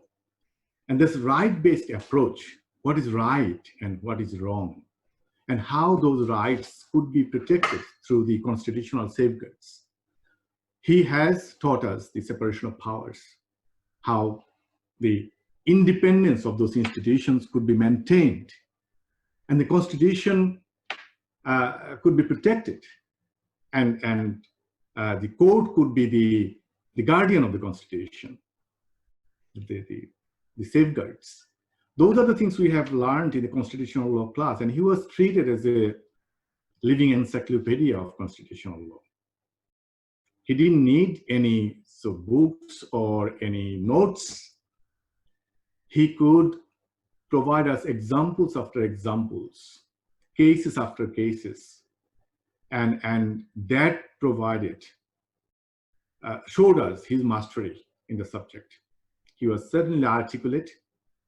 He was very articulate. It was one of the key quality as an educator. He sent out those messages so clearly and with examples. I had opportunity to work with Bangladesh government, and I taught at Bangladesh Civil Service Administration Academy. I have trained more than 500 deputy secretaries here in Australia. And most of them happened to be Dr. Bari's student. And when he used to take class in Bangladesh Civil Service Administration Academy in Shahbag, they were not law students, but they have clear memory of Dr. Bari's teaching of constitutional law in a plain language to a non-academic audience. So that was one of his strengths. And I also wanted to mention that subsequently, I was a student of human rights law. And where I witnessed that, and interestingly, which actually influenced my own research later on, that his interest and scholarship in environmental law. In the human rights law, I can relate that when he actually referred to all those historical moments and events which has shaped and reshaped the human rights discourse, he was able to relate that to the constitutional protection of human rights and fundamental freedoms. So this is really interdisciplinary in nature. He was not limited to a particular boundary of human rights. he moved in between discourses, and that made us really so interested in his class and his life. I witnessed his contribution to environmental law, as was mentioned by Barrister Sircar, that he was actively contributing to the IUC and Academy of Environmental Law, which I was also a member of that academy. And I'm still closely associated with the academy, and I was involved in the executive committee of the academy. So those people he worked with in the academy, they still remember Dr. Bari as an authority in the field, although he started environmental law, I think, towards, I think it's sometime in 2000 or 1995, 1996, during that time. And he told me that he got a lot of resources from his postdoc in Stanford on international environmental law and that area. So in these three different areas, I was a student, and I can relate to my experience as a student. And often in the university, when we finish the university, often we can't remember what we learned in those classes. But I gave you some of the examples that we heard and we learned during his course. Not only me, most of the students in his class would tell that Dr. Bari's reference to constitutional cases, British cases, and also these doctrines of public law, separation of power, rule of law, he taught us passionately. And it has profoundly influenced, I think, development of that particular law in Bangladesh through his teaching and his scholarship. I would also like to reflect on my memories working with him as a colleague. When I started in Russian University, then I moved to Dhaka University. He was the Dean of Law. I was the student advisor of the law school. And I was actively involved in various co-curricular activities. I have seen him closely working those long hours, late nights, often. And I've seen that the quality as a colleague. Tanim mentioned that he was selfless. He served the community. And his service to the community, I can give you two examples. When we started, Dhaka University Law School was really poor in terms of our facilities and infrastructure. He has a great passion, and he was a model of innovation. One day he told me that, we don't have any telephone in our room for internal communication. So I said, sir, we don't have any fund. It would be nice to have an intercom. He initiated and he approached Barrister Moinul Hussain for philanthropy, saying that, can you help law school? Barrister Moinul Hussain, I clearly remember that he contributed to all the intercom facilities to the Dhaka University Law faculty. We had intercom. We had new furnitures. And I remember one day, he said that, well, we need to change all the screen and of the windows and doors screens. I said, sir, you don't need to be personally involved in that. He said, no, you don't know. If I give this money to those people, they will spend and you will not get the service. He went to, I remember, he asked me, you have to come with me. We are going for shopping. I said, yes, I'll follow you. We went to Gulistan and we bought the window screens for the law school. I said, sir, you would be involved in shopping for the screens of the law school. He said, if you do that personally, you will have the better quality. Your money will not be misappropriated. You will have the value for money. He had that sort of approach to serve the law school and to improve the quality of the law school. I remember that each of us were those who were in the department at that point in time. Professor Razzak mentioned that his contribution to the law school changed not only its face, its external outlook, but internal, the staff. Dr. Bari used to tell us, I want all of my staff to have PhD from UK, Australia, or US. And he used to tell us that it will be a role model, this law school, to the university, that we have quality staff. And the people he hired, all of them actually excelled by dint of their quality. And it was not a political consideration, which never actually was the case in his recruitment consideration. I have learned from him a great deal of ethics. He told me that whatever you do, if you have the high level of integrity, you will prevail. It has no substitute for raising your standards. You have to have high ethical standards, high moral standards, and you have to be part of a value system. And that values he embedded in his own character. Whether dealing with student, I have seen that how he treated others with respect, decency, with etiquette.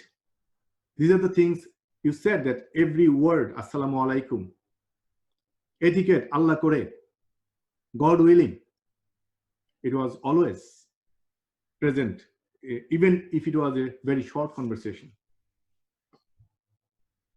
I remember his capacity in understanding the law, applying law.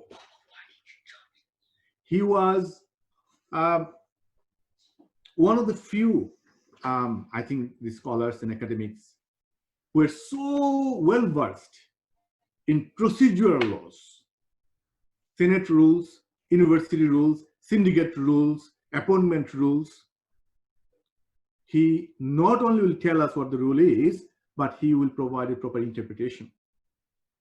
And that interpretation is from with a particular principle, the due process of law.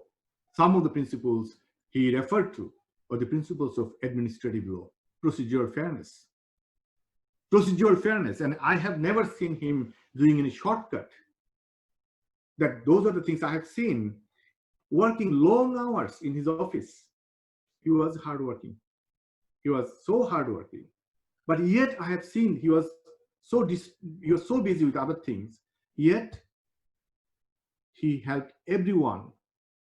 If I approached him that I am applying for a job, I need a reference, or I have a publication, he was a perfectionist. He will go again and again and again. I have seen so many drafts. I remember Hannan Bhai. He was then involved in the dean's office. Hannan Bhai told me that Professor Bari will never settle for one single draft. You can expect 2-3 drafts from him with details. He had that sort of approach for the students and staffs and all the other people who were associated with him.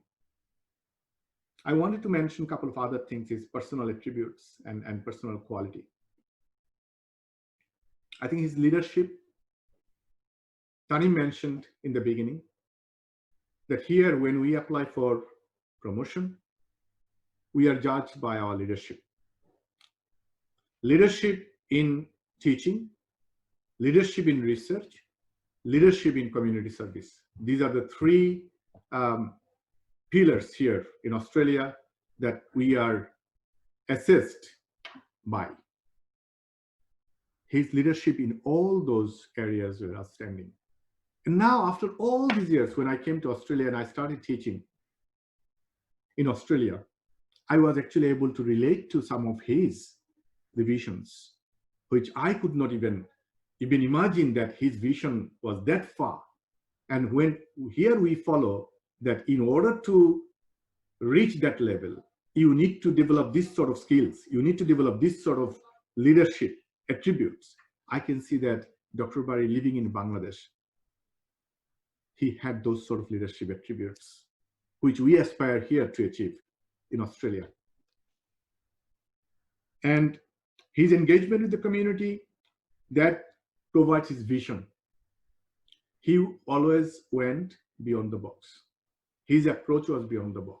He was not actually limited to his own individual satisfaction or gain. He was thinking about the community. He was thinking about the law school. He was thinking about the legal field and the society. And all the things he has done above and beyond has actually had that far-reaching impact. Soon after his departure from Bangladesh, while he was in Malaysia, he told me one day with regret, and I think, sir, if you want to reflect on your legacy, what would be your advice to us? He then again told me, one thing is really matters, that you must be a good human being to be a good teacher. You must have gratitude, and you will not be a munafiq. He reminded me again those things that he holds so close to his heart as a value system, that to recognize others, you don't have to look at, from those people from certain angle. So I think I still, I feel privileged, and my entire life was shaped and influenced by his philosophy. And it was not politics. It was truly the values, ethics, and moral compass. So those are the things I think if I have time, I can go on forever.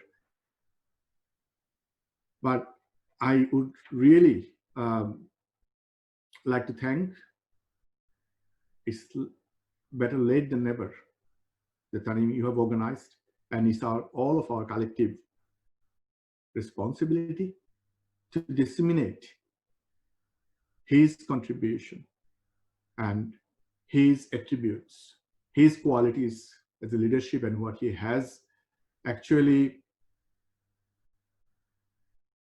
dreamed about, so that his legacy sustained, and the people who could not come in touch with him, they still benefit from those ideologies.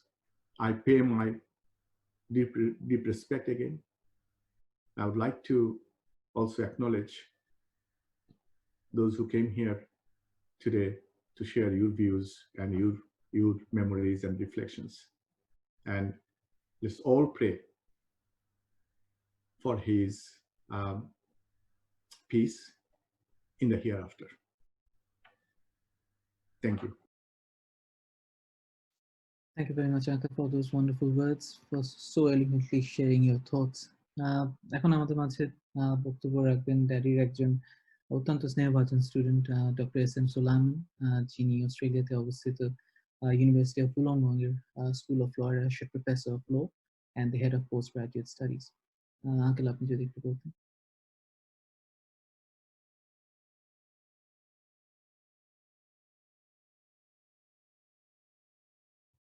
Uncle আপনাকে unmute করতে হবে, আপনি জি।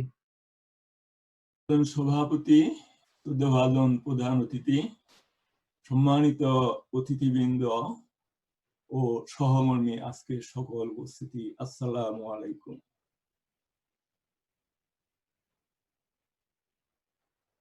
আমার অনেক স্মৃতি স্যারের সঙ্গে, তাই ইমোশনাল হয়ে যাওয়া ও কথার খেই হারিয়ে ফেলার শঙ্কায় আমি কিছু ঘটনা লিখে নিয়েছি।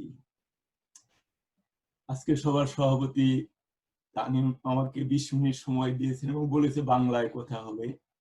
আমি সেই 20 মিনিটেই আমার বাংলা কথায় শেষ করার চেষ্টা করব ইনশাআল্লাহ। আমি শুরুতে আমার পরম পূজনীয় শিক্ষাগুরু, পিতৃতুল্য পথ প্রদর্শক প্রফেসর ডক্টর এরশাদুল বারি স্যারের বিদেহী আত্মার মাগফিরাত ও বেহেশতি শান্তি কামনা করছি। 7 বছর আগে আমরা হঠাৎ করে হারিয়েছি আইনের জগতের এক দিকপাল এই শিক্ষাগুরুকে। খুব সকালে ফোন আমাকে সবসময় আতঙ্কিত করে। সেদিন ডক্টর নকিব নসরুল্লাহ সকালের ফোনে খবরটি প্রথম শুনি।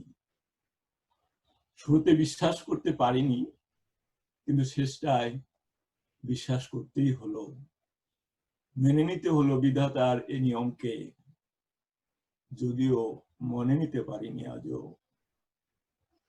মনের দিক থেকে স্যার এখনো আগের মতোই জীবিত আছেন ও থাকবেন আমার সারাটি জীবন।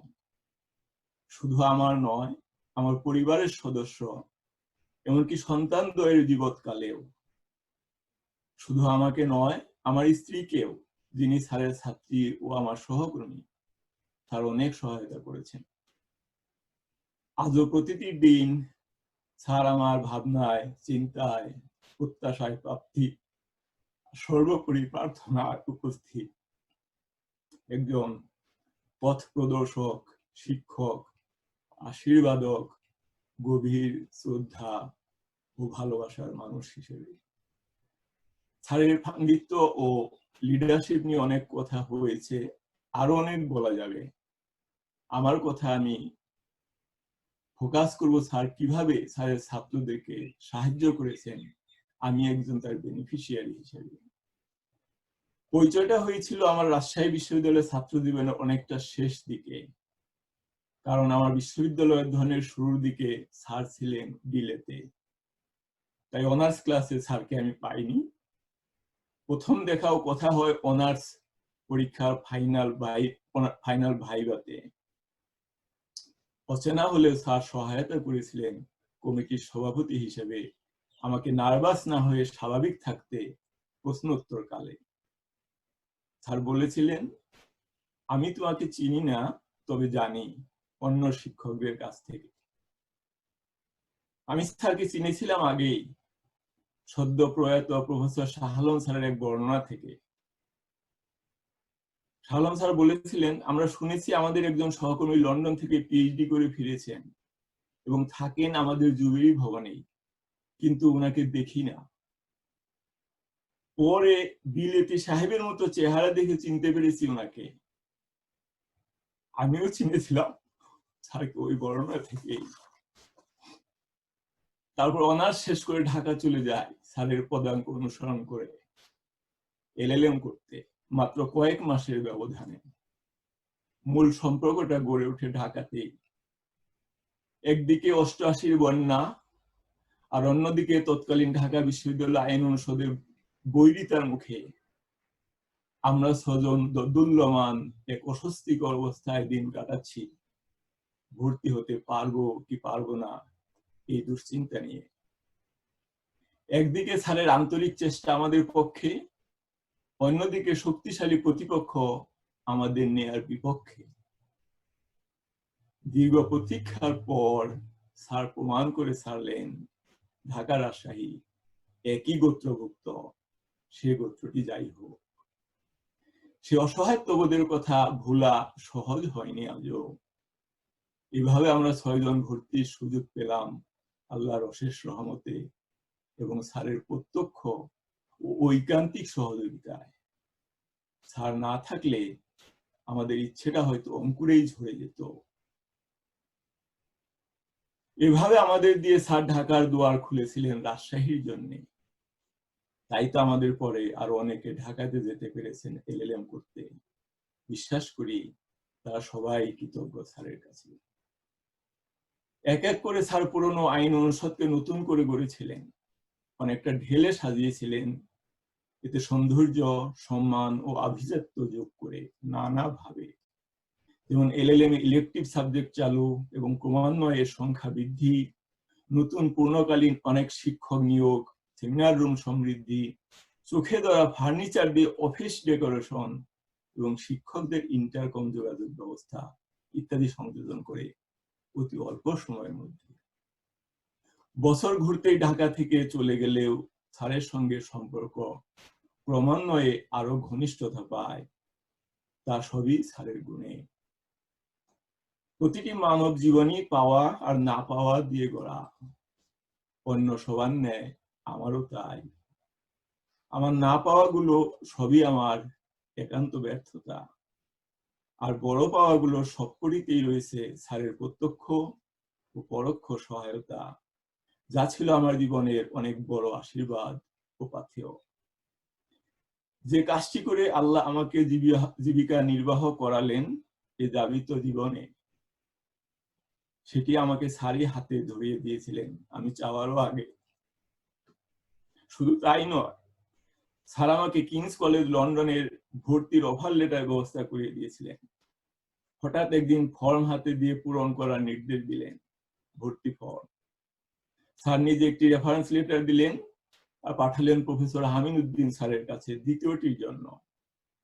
ফান্ড জোগাড় করতে পারিনি, তাই তো সেটি ভর্তিও হতে পারিনি। এবার আমার জীবনে একটি টার্নিং পয়েন্টের কথা আমার স্পষ্ট মনে আছে। আমি তখন কেবল এলএলএম পরীক্ষা দিই। একদিন বিকেল 5:30টায় স্যারের বাসায় গিয়েছি ধানমন্ডি শঙ্করে। নক করতেই বসার সুযোগ হলো। একটু পরে দেখি স্যার চোখ মুছতে মুছতে আমার কাছে আসে। আমি তখন অপরাধ বোধে ভীত অবচ্ছন্ন হয়ে পড়লাম স্যারের ঘুম ভাঙানোর কারণে। সান্ত্বনা এতটুকু ছিল যে স্যার আমাকে সেদিন যেতেও বলেছিলেন। আর সেদিনই ঘটলো স্মরণীয় একটি ঘটনা। এক পাতা কাগজ ধরিয়ে দিয়ে বললেন, একটি দরখাস্ত লিখো। স্যার ডিকটেশন দিলেন আর আমি লিখলাম। ওটি ছিল আমার জীবনের প্রথম দরখাস্ত চাকরির জন্য। স্যার বললেন, এটি নিয়ে ইসলামী বিশ্ববিদ্যালয়ের ভিসির সঙ্গে দেখা করো, আমি ওনাকে বলেছি তোমার ব্যাপারে। যথারীতি তাই করলাম। ভিসি মহোদয় আমার ইন্টারভিউ নিলেন এবং বললেন, তোমাকে একটু অপেক্ষা করতে হবে। এলএলএম এর রেজাল্টের মাসখানেক পর ভিসি মহোদয় স্যারকে ফোন করলেন, বললেন সুলাইমানকে পাঠাও লেকচারার হিসাবে যোগদান করতে। আমি তখন রাজশাহীতে একটি বিশেষ কাজে। স্যার প্রফেসর শাহ আলম স্যারকে টেলিগ্রাম করলেন রাজশাহীতে। আমার আজও মনে আছে সেটি। Doctor Shah Alam, please send Majnu to join as lecturer at Islamic university Bari ভাই।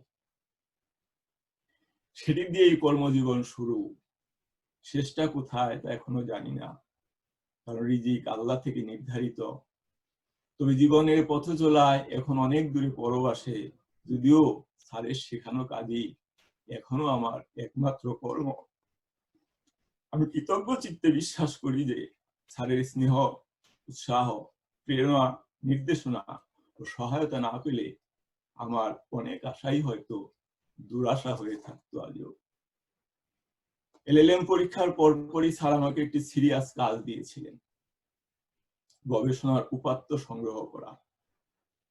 ময়মনসিংহ গিয়েছিলাম স্যারের একটি বিশ্ববিদ্যালয় মঞ্জুরি কমিশনের প্রজেক্টে রিসার্চ ফেলো হিসেবে। সেখানে আমি অনেক কিছু পেয়েছি ও শিখেছি। পেয়েছি স্যারের একটি সার্টিফিকেট, যা পরবর্তী জীবনে কাজে লাগিয়েছি, ও দোয়া, যা সর্বদাই আমার পাথেয়। এর সঙ্গে বাড়তি পেয়েছিলাম মানুষের শুভকামনা। তখনই প্রথম শিখেছি কিভাবে রিসার্চের ম্যাটেরিয়াল সংগ্রহ করতে হয়, কিভাবে বাংলাদেশের সততা বজায় রেখেও যে কোনো কাজ করা সম্ভব। বাস্তবে কারো ভাষায় অসম্ভবকে সম্ভব করেছিলাম আল্লাহর অশেষ রহমতে। কাজটি ছিল তখনকার সময় খুব সেন্সিটিভ তথ্য সংগ্রহ করা।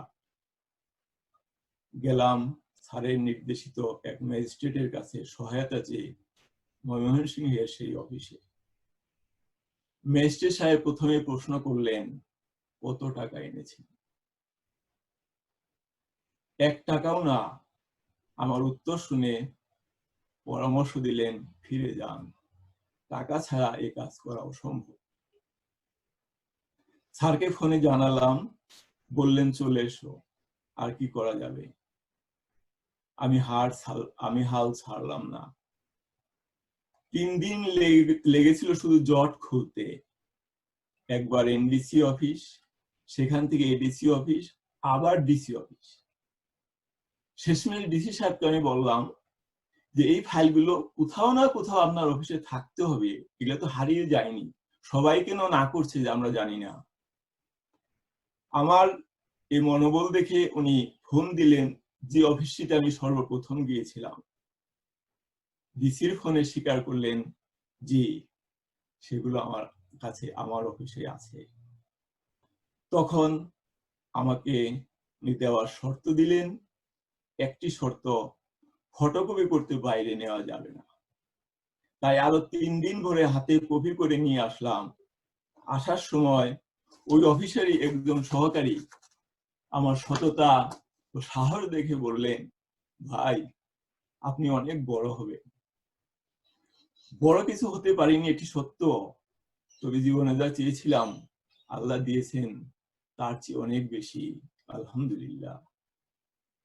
বাংলাদেশে থাকাকালে যখনই কোনো প্রয়োজন হয়েছে স্মরণ করলেই স্যার অবারিত হাত বাড়িয়ে দিয়েছেন। আরো একটি ঘটনা বলি, 2004 সাল, আমি তখন অস্ট্রেলিয়াতে লেকচারার হিসেবে চাকরি পেয়েছি পিএইচডি শেষ করে। ইসলামী বিশ্ববিদ্যালয় থেকে লিয়ান ছুটির আবেদন করলাম, যা বাংলাদেশে প্রত্যেক একাডেমিকই পেতে পারেন যদি ফুল টাইম অন্য চাকরি দেখানো যায়। কিন্তু ভিসি সাহেব আমাকে ছুটি দিবেন না, কারণ আমি শিক্ষা ছুটিকালীন বেতন ফেরত দিইনি। আইনত আমার চাকরি অবস্থায় এ টাকা চাইতে পারেন না। যথারীতি স্যারের শরণাপন্ন হলাম। স্যার ভিসি মহোদয়কে রাজি করালেন, আমি 2 লাখ টাকা জমা দিলে তিনি ছুটি দিবেন। কিন্তু আমার হাতে অত টাকা ছিল না, ছিল কিছু। স্যার তখন 75,000 টাকা অফার করলেন, বললেন আমার অ্যাকাউন্টে 75,000 টাকা আছে, এটা আমি তোমাকে দিই, আর কিছু সংগ্রহ করে 2 লাখ টাকা দাও। টেলিফোনের কথাটি পাশে আমার এক কলিগ শুনে বললেন, অবাক হয়ে বললেন, স্যার আপনাকে টাকা দিবেন, আমরা তাহলে কি করব, আমরা কি করলাম। পরে ওরা বাকি টাকা সংগ্রহ করে দিল, এভাবে আমি ছুটি পেলাম। দীর্ঘদিনের সম্পর্কে আমি হয়তো মনের অগোচরেই স্যারকে অনেক কষ্ট দিয়ে থাকতে পারি, যা স্যার কখনো আমাকে বুঝতে দেননি। স্যার ছিলেন অসাধারণ বড় মনের বিনম্র ভদ্র মানুষ। স্যারের এক বিপরীত মেরুর সহকর্মী আমাকে বলেছিলেন, XYZ মন্দ বলতে চায়, আমি তাদেরকে বলেছি, ডক্টর এরশাদুল বাড়ির চেয়ে ভদ্রলোক তোমরা কোথায় পাবে। স্যার না বললেও আমি নিজ থেকেই একটি ঘটনা কষ্টবোধ করি। 2010 সালে আমি সিঙ্গাপুর থেকে মালয়েশিয়া গিয়েছিলাম একটি কনফারেন্সে। কথা ছিল স্যার ও তানিম আমাকে নিয়ে যাবেন এয়ারপোর্ট থেকে। যদিও স্যারের আশাটা আমি চাইনি। এয়ারপোর্টে স্যারকে খুঁজে পাইনি। আমি ফোন না করে সরাসরি হোটেলে চলে গেছি ট্যাক্সি নিয়ে, কারণ আমি জানি স্যার ফজরের নামাজ পড়ে সকালবেলায় ঘুমান।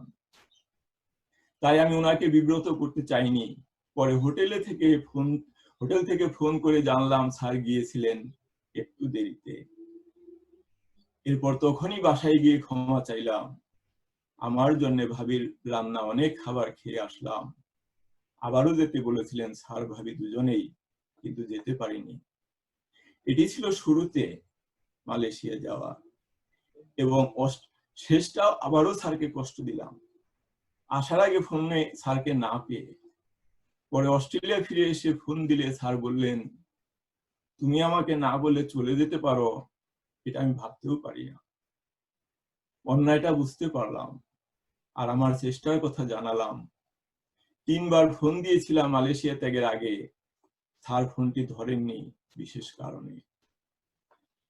সেটা আমার নম্বর থেকে ফোন ছিল না, আমার ওই কদিনের জন্য ওখানে কোনো ফোন নম্বর ছিল না, অন্য নম্বর থেকে ফোন দিয়েছিলাম। স্যার মালয়েশিয়া থাকতেও আমি নিয়মিত যোগাযোগ রেখেছি।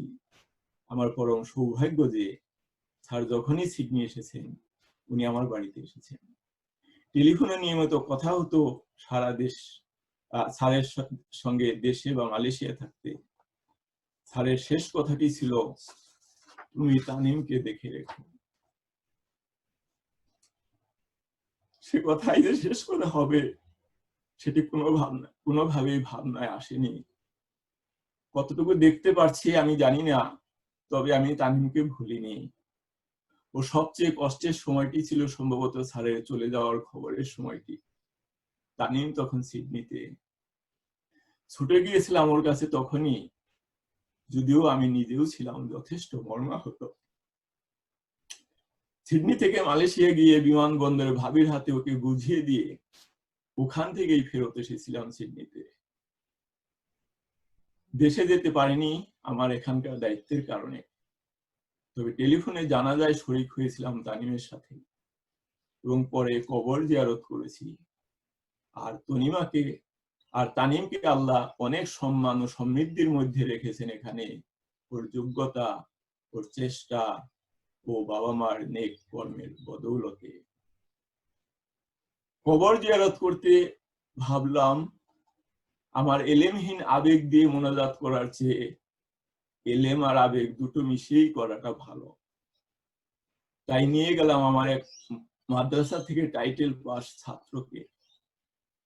উনি সূরা মুল্ক পড়ে আমাকে বললেন, কবরের পাশে দাঁড়িয়ে সূরা মুল্ক পড়লে আমাকে বললেন, স্যার এটি পড়লাম কারণ এটি পড়াকালে কবরের আযাব বন্ধ থাকে। মনে শান্তি পেলাম একদম আলেমের সঙ্গে জিয়ারত করে, যদিও বিশ্বাস করি আল্লাহ স্যারকে একজন বেহেশতি মর্যাদায় রেখেছেন কবরে। আরেকটি লজ্জাবোধ আমাকে তাড়া করে, যেটি ভাবির সঙ্গে শেয়ার করেছি একদিন।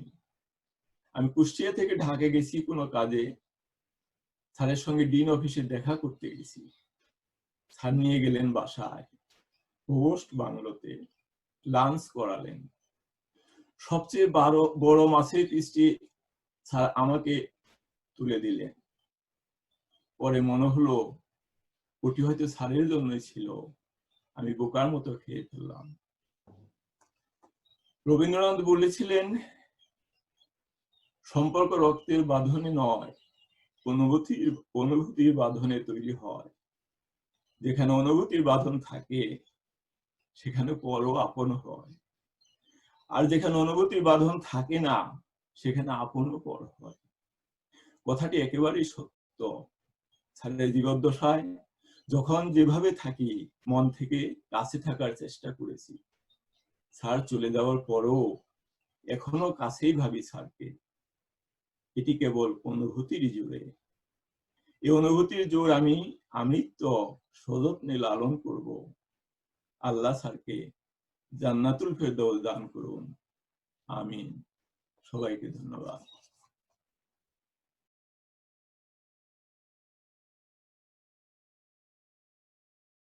অনেক ধন্যবাদ আঙ্কেল আপনার সুচিন্তিত বক্তব্যের জন্য। এখন যদি আমি এখন বক্তব্য রাখবেন প্রফেসর শামসুদ্দিন আহমেদ, যিনি ড্যাডিকে তখন দেখার সুযোগ পেয়েছেন যখন ড্যাডি মালয়েশিয়ার কুয়ালালামপুরে অবস্থিত ইউনিভার্সিটি অফ মালায়াতে প্রফেসর অফ ল হিসেবে কাজ করছিলেন। প্রফেসর শামসুদ্দিন আহমেদ দীর্ঘ 18 বছর ইউনিভার্সিটি মালায়াতে অধ্যাপনা করেছেন এবং বর্তমানে ইসলামিক ইউনিভার্সিটি অফ টেকনোলজিতে কাজ করছেন as a professor of mechanical engineering. Uncle আপনি যদি একটু বলতেন।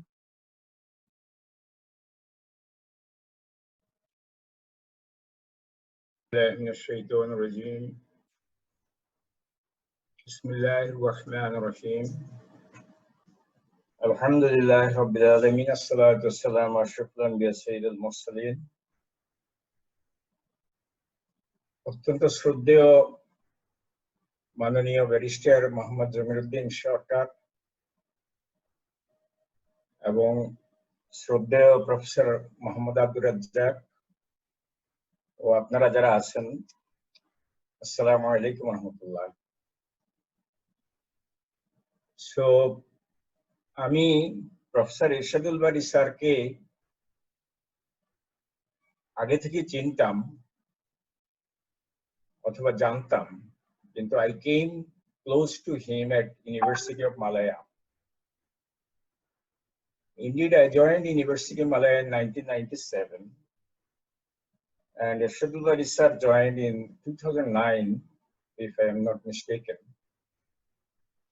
And in the beginning of his joining, actually, as he was new at that university, so we have come forward to extend some sort of cooperation for him or his family as a new person and being Bangladeshi citizens. So with the token cooperation or help, actually we came close to each other and to both families. I will not actually make my speech long, but as I said, I knew Professor Ershadul Bari while I was in Bangladesh, because I graduated from BUET, and BUET is just next to Dhaka University.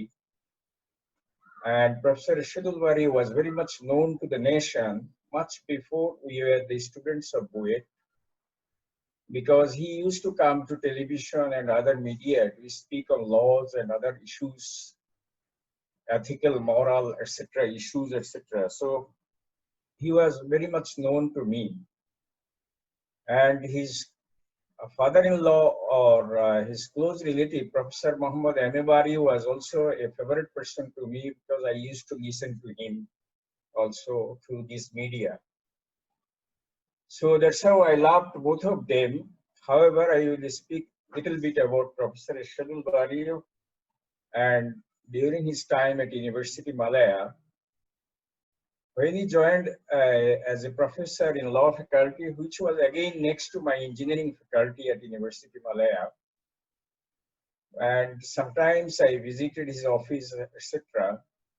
University of Malaya regarded him highly, so much. Probably most of the people in Bangladesh do not know how much regard and respect he received from University of Malaya. At the time, he was not physically so much well, but University of Malaya didn't like to spare him, because they found actually scholarship in him and his talent, or he was a brilliant gentleman, and he regarded junior to senior everyone.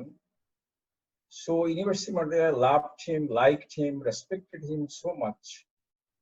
And that's why whether he was sick or not, University of Malaya wanted to keep him as long as he could give service to the University of Malaya. Indeed, he gave the services until almost his last breath. So Professor Muhammad Ershadul Bari was also often invited by think tanks in Malaysia, and I attended some of his lectures over there. And actually his lectures used to be amazing, because he could draw the attention of the audience, or it is something like, magnetic attention, because he used to speak in a simple language, but he could draw the attention of the audience. And that was actually something, some attribute of a brilliant professor. So actually we enjoyed, and we felt somewhat honored to have Professor Muhammad Ershadul Bari at University of Malaya, being Bangladeshis over there. So I will not elaborate so much. Professor Ershadul Bari, our Honorable Barrister Muhammad Jamiruddin, Sircar and others actually paid so much tribute and regard to Professor Ershadul Bari. So I agree with those points. I listened to all of them. Alhamdulillah, you have spoken so nicely. I cannot speak so much because I am a little person. So I have a limited probably Joggota ittadi. However, Professor Ershadul Bari was not only a brilliant chap in law areas, he is as well very much good in Islamic, studies. So we often invited him to deliver lectures on Islamic issues at University of Malaya and elsewhere. And he spoke continuously with good references from the verses of the Quran as well as from Sahih Hadith. So he knew, you have spoken about humanitarian law and human rights law, etc. Actually, of course, in the Quran, these two things are mentioned in terms of adl and ihsan, justice and ihsan. So Quran or Islam is rooted to justice and ihsan. And justice and ihsan both depends on humanitarian law and human rights related law, etc. Professor Ershadul Bari was very much well conversant about integration of British law as well as Quranic guidelines or philosophy, etc. Two basic philosophies that I know being a student one is principles of natural justice and another one is principles of reasonable opportunity. So if we put these principles of natural justice and principles of reasonable opportunities, then each and every human being is actually encompassed or can be put together or within the frame of these two sets of principles. And Professor Ershadul Bari actually, I think he taught based on these. To me, to be a good teacher or a teacher even, to be a teacher, one must have personality, and personality comes from values. Personality comes from a moral and ethical orientation. And Professor Ershadul Bari did have those qualities or attributes, and he shared those attributes and qualities with his family members, with his students, and the audience he could meet anytime probably. Although I know him for a little time at University of Malaya. So he was very, actually, he has a very loving family.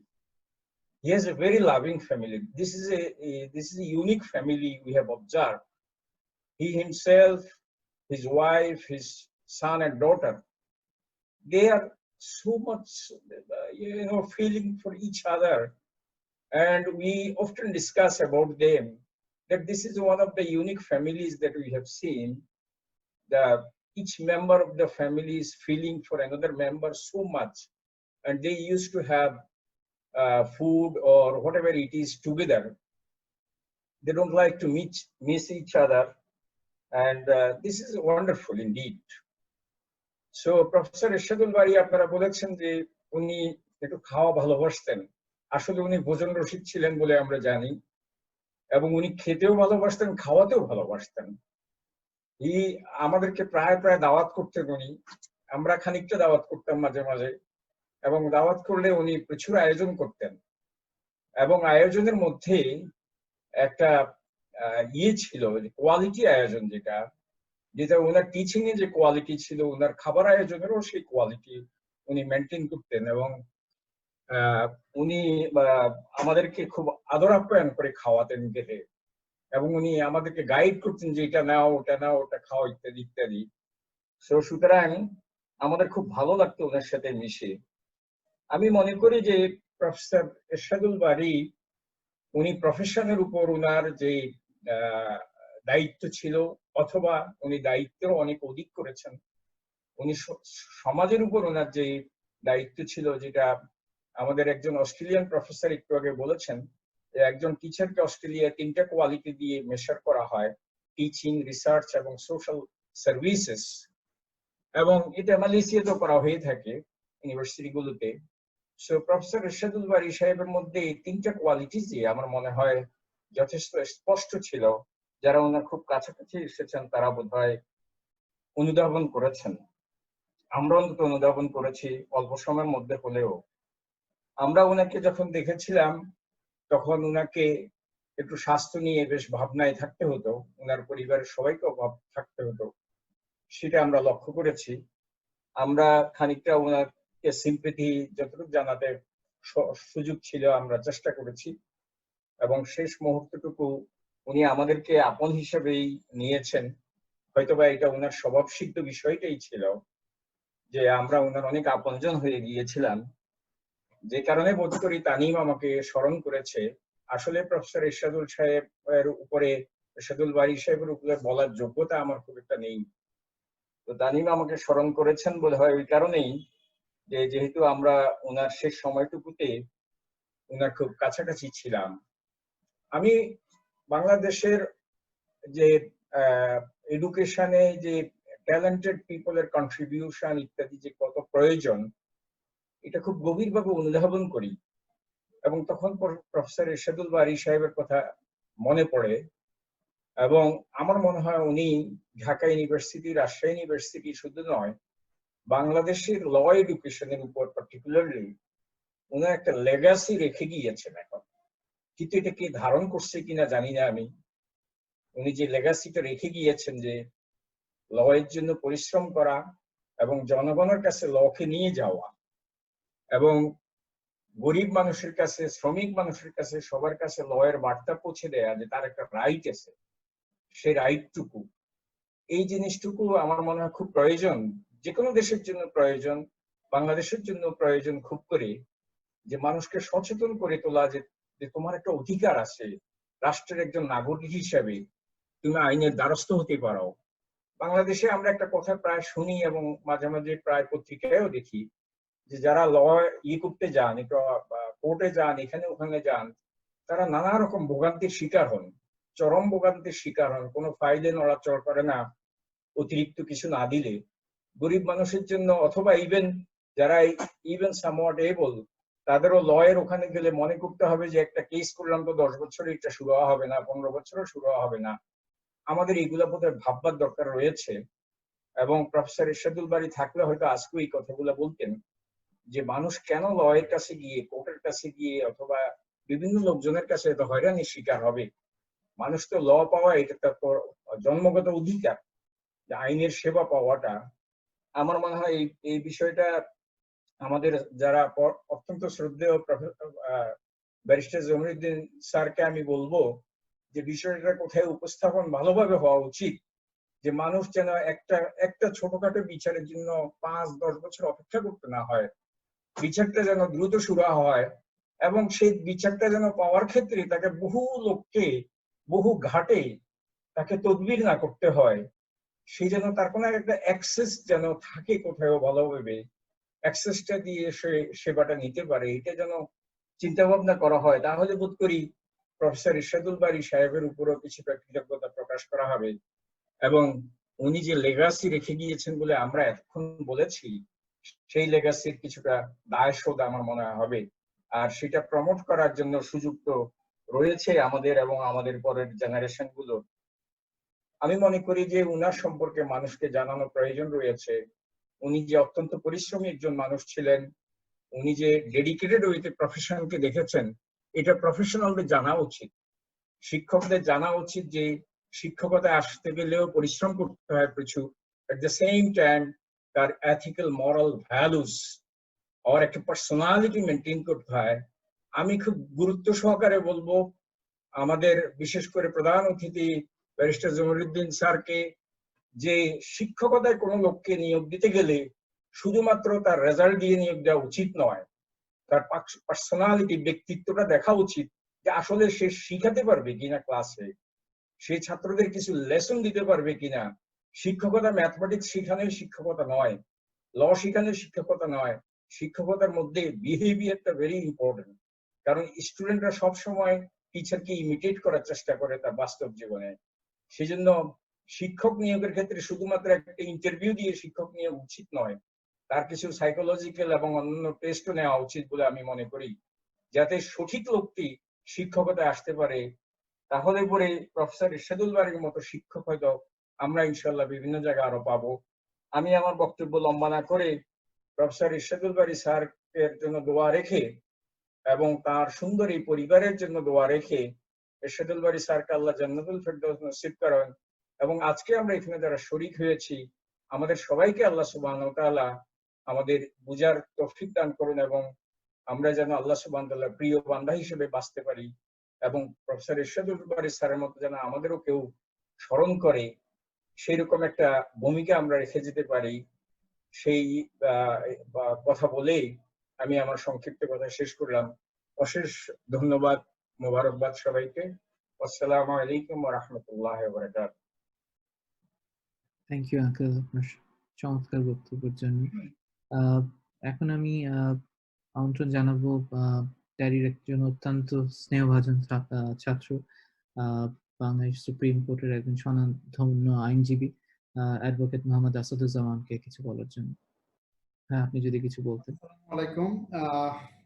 সম্মানিত প্রধান অতিথি, সম্মানিত অতিথিবৃন্দ, তানিম যিনি সঞ্চালনে আছেন, ওনাকে তানিম হিসেবে আমি বলি, কারণ হলো পোর্টফোলিও বলতে গেলে নিজের কাছে মনে হবে যে অনেক বড় হয়ে গেছে।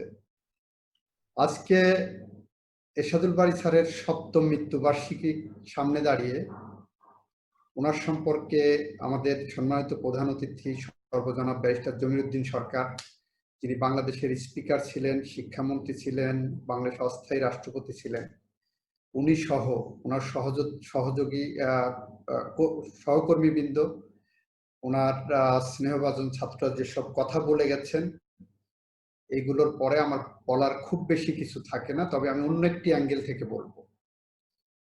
অ্যাঙ্গেলটা হলো, এরশাদুল বারী স্যার যখন ঢাকা বিশ্ববিদ্যালয়ে শিক্ষক ছিলেন, ওনার পড়ানো কেমন ছিল, উনি কেমন পড়াতেন, কেমন শিক্ষক ছিলেন, ছাত্রদের কাছে কতটা জনপ্রিয় ছিল, এই প্রশ্নগুলো বা এগুলোর উত্তর দেওয়া অবান্তর।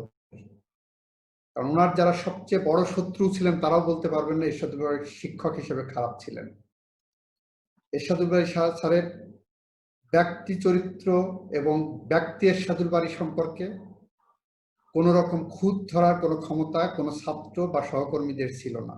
কিছু নিন্দুকেরা হয়তো অনেক কথা বলতেন।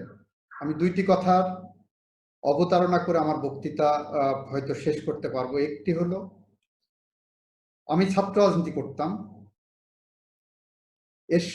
এরশাদ বিরোধী আন্দোলনের শেষের দিকে ঢাকা বিশ্ববিদ্যালয়ে যখন উত্তাল, এরশাদুল বারী স্যার গণতান্ত্রিক সংগ্রামে সমস্ত ছাত্র সংগঠনের নেতৃবৃন্দের কাছে একটা নিরন্তর অনুপ্রেরণার উৎস ছিলেন।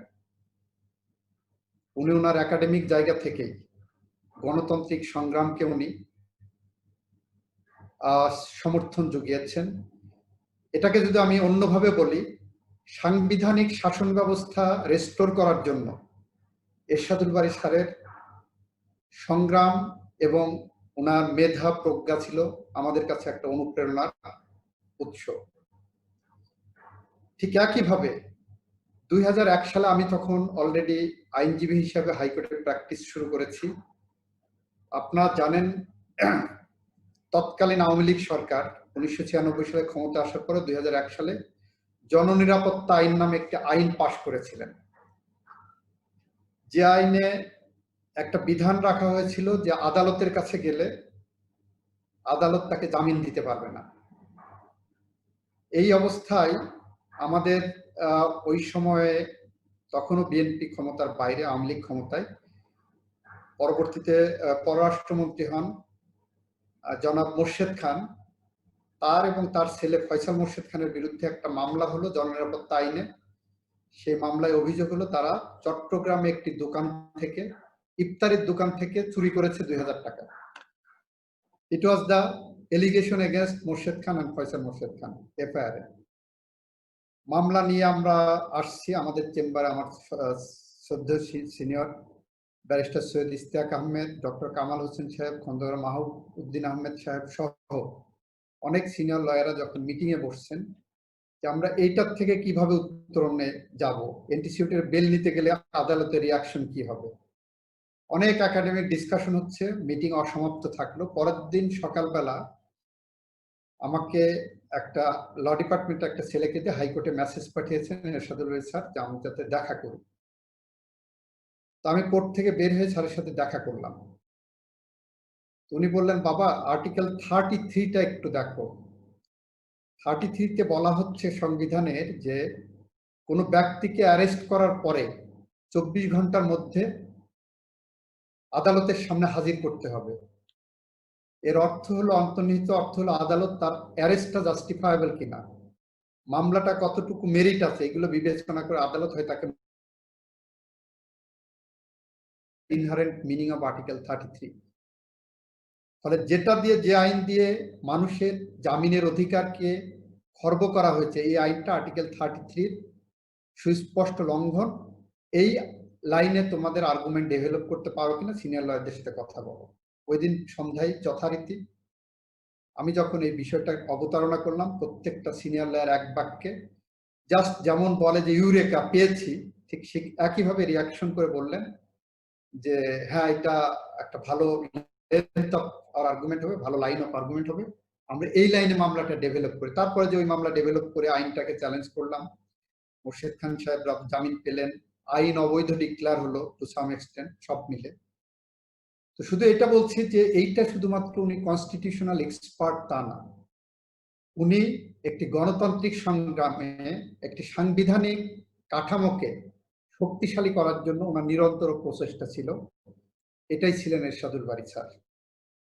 উনি সংবিধানের শিক্ষক ছিলেন, সাংবিধানিক আইনের শিক্ষক ছিলেন।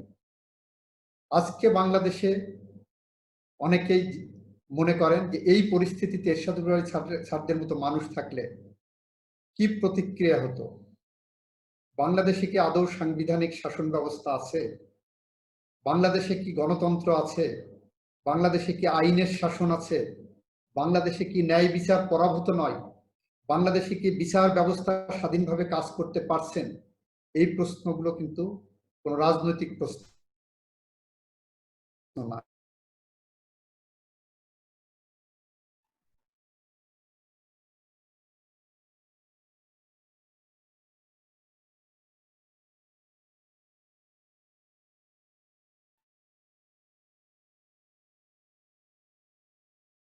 তাকে নিয়ে গেছেন। আজকে উনি সংবিধান লঙ্ঘন করে দিনের ভোট রাতে দেখতে হয়নি ওনাকে। উনি সৌভাগ্যবান এই কারণে যে আমাকে কি শুনতে পাচ্ছেন? হ্যাঁ ভাই, একটু ডিসকানেক্টেড হয়ে গেছিল মাঝে, এখন আবার শোনা যাচ্ছে। জি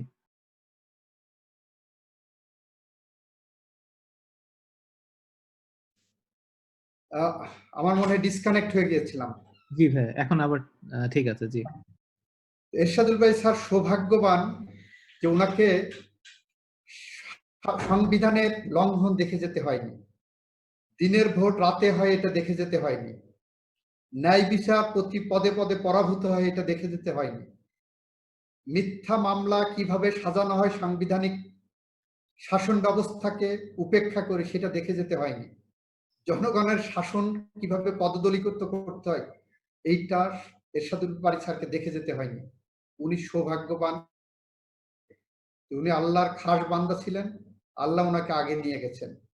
এরশাদুল বারী স্যারের জীবনের সার্থকতা হলো উনি জীবদ্দশায় আইনের শিক্ষক হিসাবে মনে প্রাণে আইনকে ধারণ করেছেন, লালন করেছেন, আইনকে উনার সর্বতভাবে প্রয়োগ করার চেষ্টা করেছেন উনার জায়গা থেকে। উনি বিশ্ববিদ্যালয়ের শিক্ষক থাকা অবস্থায় আইন বিভাগের ডিন ছিলেন, চেয়ারম্যান ছিলেন, আমরা দেখেছি কখনোই আইনের পেরিফেরির বাইরে উনি কাউকে কোনো রকম কনসেশন দেননি। ব্যক্তি এরশাদুল বারী ব্যক্তিগত জীবনে তানিমের মতো একজন সন্তান জন্ম দিয়ে গেছেন। ব্যক্তি এরশাদুল বারী কতটা ভালো পিতা ছিলেন তানিম এবং তনিমাকে দেখে বোঝা যায়। এর থেকেও আমি বলবো, আমি ইমোশনাল হয়ে যাচ্ছি এখানেই, একজন কতটা ভালো স্বামী হলে, কতটা প্রিয়তম স্বামী হলে উনার স্ত্রী উনাকে তার কিডনি দান করে ওনার জীবন ফিরিয়ে দিতে পারেন। দিল্লিতে যখন উনি অপারেশনে গিয়েছেন, আমাকে বলেছিলেন তোমার ভাবি আমাকে কিডনি দান করবেন। আমরা চেষ্টা করেছি আমাদের যতটুকু ওই সময়ে সামর্থ্য ছিল স্যারের পাশে থাকার।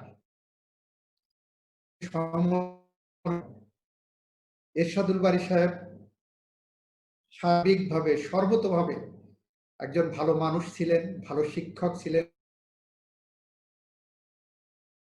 আজকের সমাজে যে কোনো মানুষের আদর্শের পুরুষ এরশাদুল বারী স্যার হতে পারেন।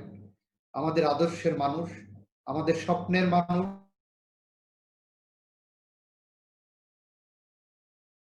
আমাদের মেন্টর এরশাদুল বারী স্যার। আল্লাহ ওনাকে বেহেশত নসিব করুন, সেই প্রত্যাশা রেখে, সে আকাঙ্ক্ষা রেখে আমি আমার বক্তব্য শেষ করছি। সবাইকে ধন্যবাদ। খোদা হাফেজ। Thank you so much. Thank you so much for those wonderful words, Bhaiya. Thank you. They mean a lot to us. Thank you. এখন বক্তব্য রাখবেন আমার Bangladesh open university school of সায়েন্সের সাবেক dean professor Zakaria Ahmed. Professor Zakaria Ahmed Bangladesh open university না, বরং রাজশাহী ইউনিভার্সিটিতেও আমার daddy colleague ছিলেন। তো আঙ্কেল, আপনি যদি একটু কিছু বলতেন।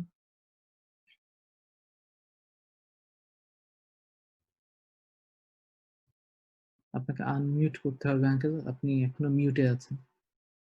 জি, Assalamu alaikum. G. Honorable Chair, Honorable Chief Guest, distinguished participants of this discussion on late Professor M. Ershadul Bari. আমি প্রথমেই এরশাদুল বারী স্যারের বিদেহী আত্মার শান্তি কামনা করছি তার এই আয়ামে বারজাকের জীবনে, এবং কামনা করছি জান্নাতুল ফেরদৌস শেষ বিচারের পর। স্যারের সঙ্গে আমি যখন রাজশাহী বিশ্ববিদ্যালয়ের ছাত্র ছিলাম তখনই আমার পরিচয় ঘটে। উনি যখন ব্রিটেন থেকে ফিরে আসলেন পিএইচডি করে, তখন রাজশাহী বিশ্ববিদ্যালয়ের খুব কম শিক্ষকেরই কালার টেলিভিশন ছিল। উনি তখন ব্রিটেন থেকে ওনার আসবাবপত্র, মোটামুটি ইলেকট্রনিক্স গুডস গুলো এনেছিলেন। তো সনি টেলিভিশনের একটু সমস্যা দেখা দিল, আর তার শ্যালক হাবিব বাড়ি, সে আমার ছাত্র ছিল, সে আমাকে বললো যে একটু দেখে দিতে হবে। তো স্যারের কাছে বাসায় গেলাম, যাক আল্লাহর রহমতে সে তো রিপেয়ার করে দিলামই, আর যেমন আপ্যায়ন করলেন আর যেমন ব্যবহার করলেন, কেন জানি তার প্রথম এই আচরণেই আমাকে বিমুগ্ধ করলো। তারপর স্যার বিভিন্ন সময় বিভিন্ন ব্যাপারে স্যারের সঙ্গে আমার ইন্টারাকশন হয়েছে, কথাবার্তা হয়েছে। পরবর্তীতে উনি ঢাকা ইউনিভার্সিটিতে চলে আসলেন। তারপর আমি যখন ঢাকায় আসতাম স্যারের সঙ্গে দেখা করতাম, স্যার একদম দাওয়াত দিত বাড়িতে খাওয়াতেনি। এটা স্যারের একটা সহজাত ধর্ম ছিল, উনি করতেন এসব। তারপর যখন ওপেন ইউনিভার্সিটি গেলেন, ওপেন ইউনিভার্সিটির যে শিক্ষা ব্যবস্থা ছিল তিনি তাতে সন্তুষ্ট ছিলেন না। তিনি চাচ্ছিলেন ওখানে একটা মিডিয়া সেন্টার ছিল, সেটার আরো আধুনিকায়ন, সেখানে কিছু সমস্যা ছিল সেটির সমাধান করান, এবং যে পদ্ধতিতে শিক্ষা ওপেন ইউনিভার্সিটির ছাত্রদের কাছে পৌঁছিয়ে দেওয়া হচ্ছে সেটাও তার কাছে কাঙ্ক্ষিত ছিল না।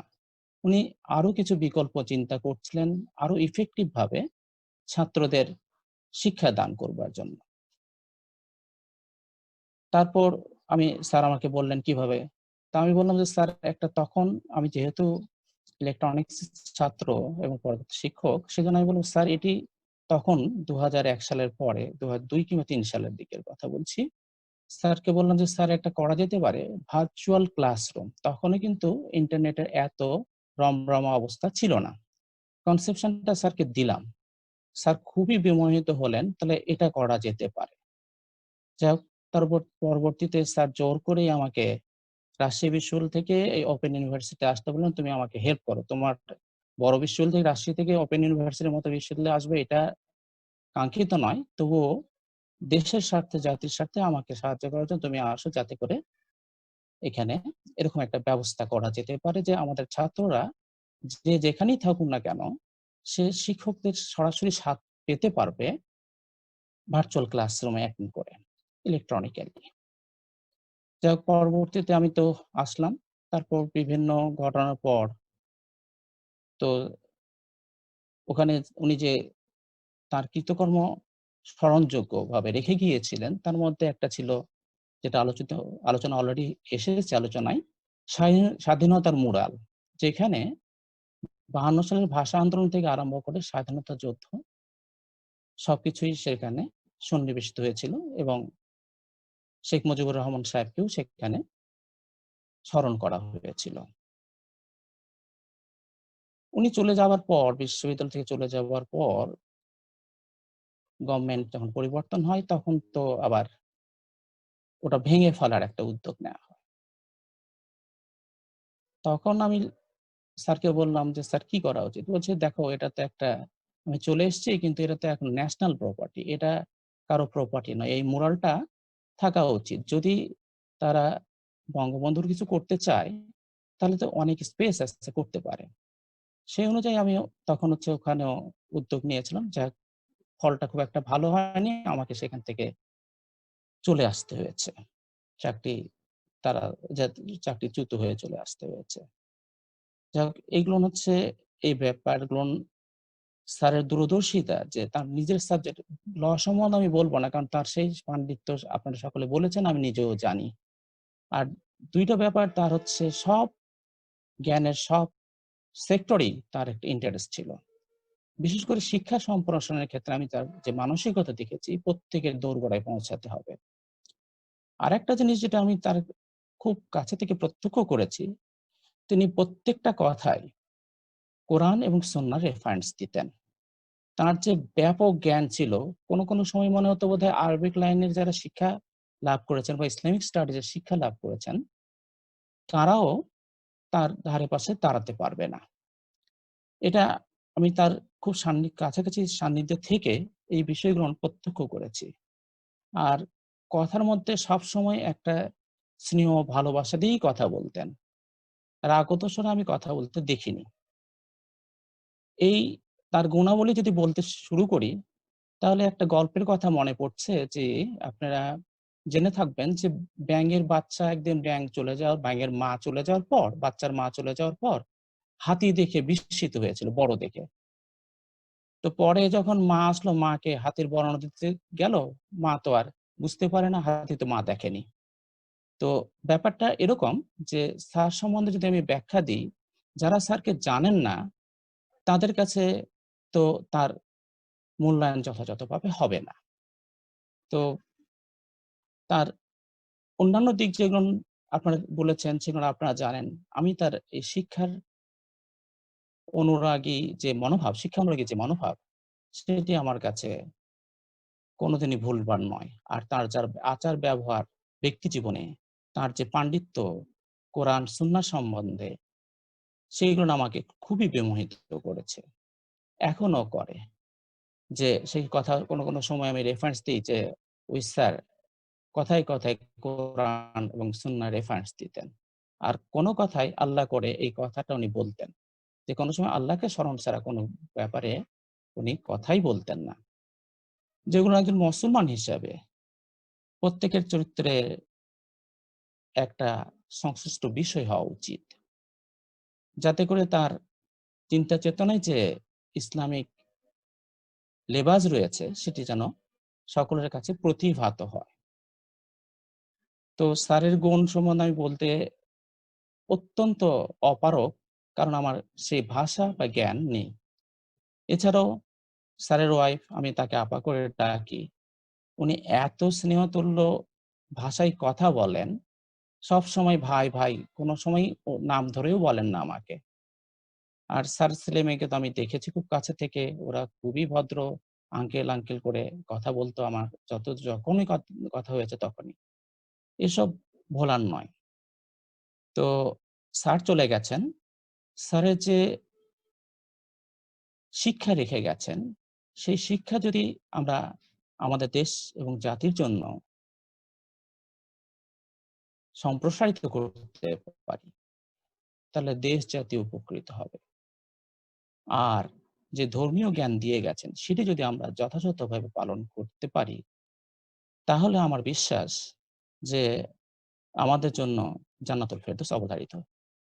কারণ এটি উনি সাদগায়ে জারিয়া হিসেবে রেখে গেছেন। আমার বিশ্বাস মতে যে আমাদের যে শিক্ষা দিয়েছেন, যে শিক্ষা তার কাছে আমরা পেয়েছি প্রত্যক্ষ বা পরোক্ষভাবে, যেটি কল্যাণমূলক কাজে আমরা লাগাতে পারি। তো উনি, যারা আমরা তার গুণগ্রাহী, তারা যে সব কাজ করব বা আমাদের যারা যে মঙ্গলজনক কাজ হবে সমাজে, যে সব কাজ আমরা চালু করব, তার কিন্তু তিনি সওয়াব পেতেই থাকবেন। আমার এই মুহূর্তে আর বেশি কিছু মনে পড়ছে না, স্যারের চেহারা মনে পড়ছে, আর সেই হাসি মুখটা মনে পড়ছে। আমার খুব খারাপ লাগছে। আল্লাহ তার বিদেহী আত্মার প্রতি শান্তি দিন, আইমে বর্জাকে তাকে সুখে রাখুন এবং শেষ বিচারে তার ফয়সালা যেন জান্নাতুল ফেরদৌস হয়, এই কামনা করে আমি আমার বক্তব্য শেষ করছি। আল্লাহ হাফেজ। অনেক ধন্যবাদ আঙ্কেল আপনার সুন্দর বক্তব্যের জন্য। Last but certainly not the least, এখন বক্তব্য রাখবে আমার বোন, আমার ড্যাডির খুবই আদরের মেয়ে, সাফিয়া নাজ Tanima. Amar Apu, many of you might not know, was an exceptionally brilliant student of law at the University of Malaya, Kuala Lumpur. She was twice the recipient of the Best Student of Law Award at the University of Malaya, and she completed her Master of Laws by Research in 2016 from the same university with distinction, the highest grade. Inshallah, from next year onwards, she will be embarking on her journey to complete a PhD from Durham University in the United Kingdom. So Apu, তুমি যদি কিছু বলো।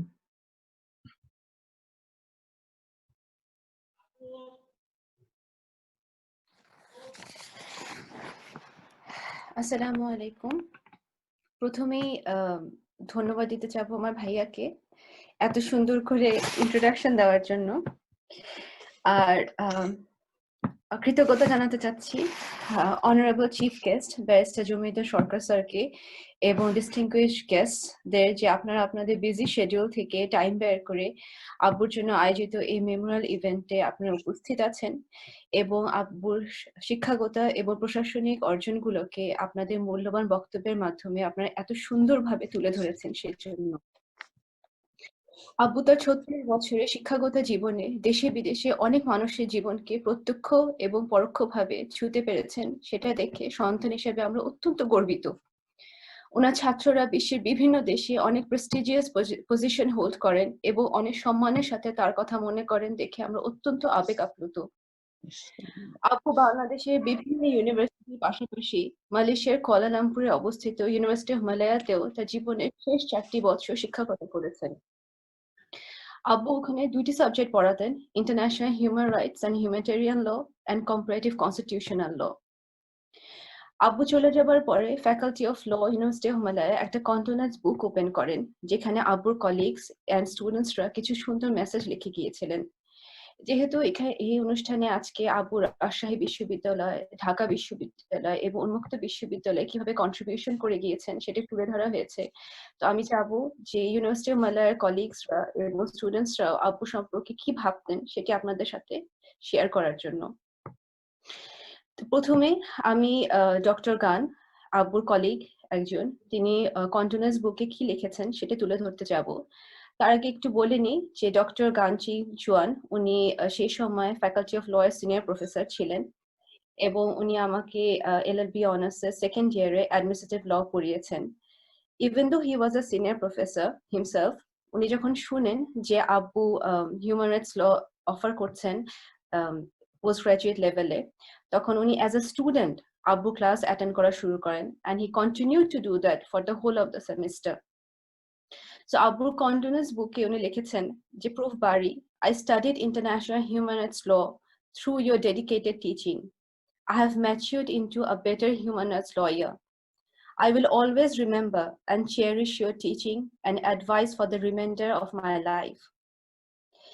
University of Malaya Vice-Chancellor, উনি আব্বুর জন্য যে continuous বুকটা open করা হয়েছিল, সেখানে লিখেছেন, Prof. Bari had contributed to the Faculty of Law, University of Malaya, in tremendous academic development in terms of teaching, learning, and research.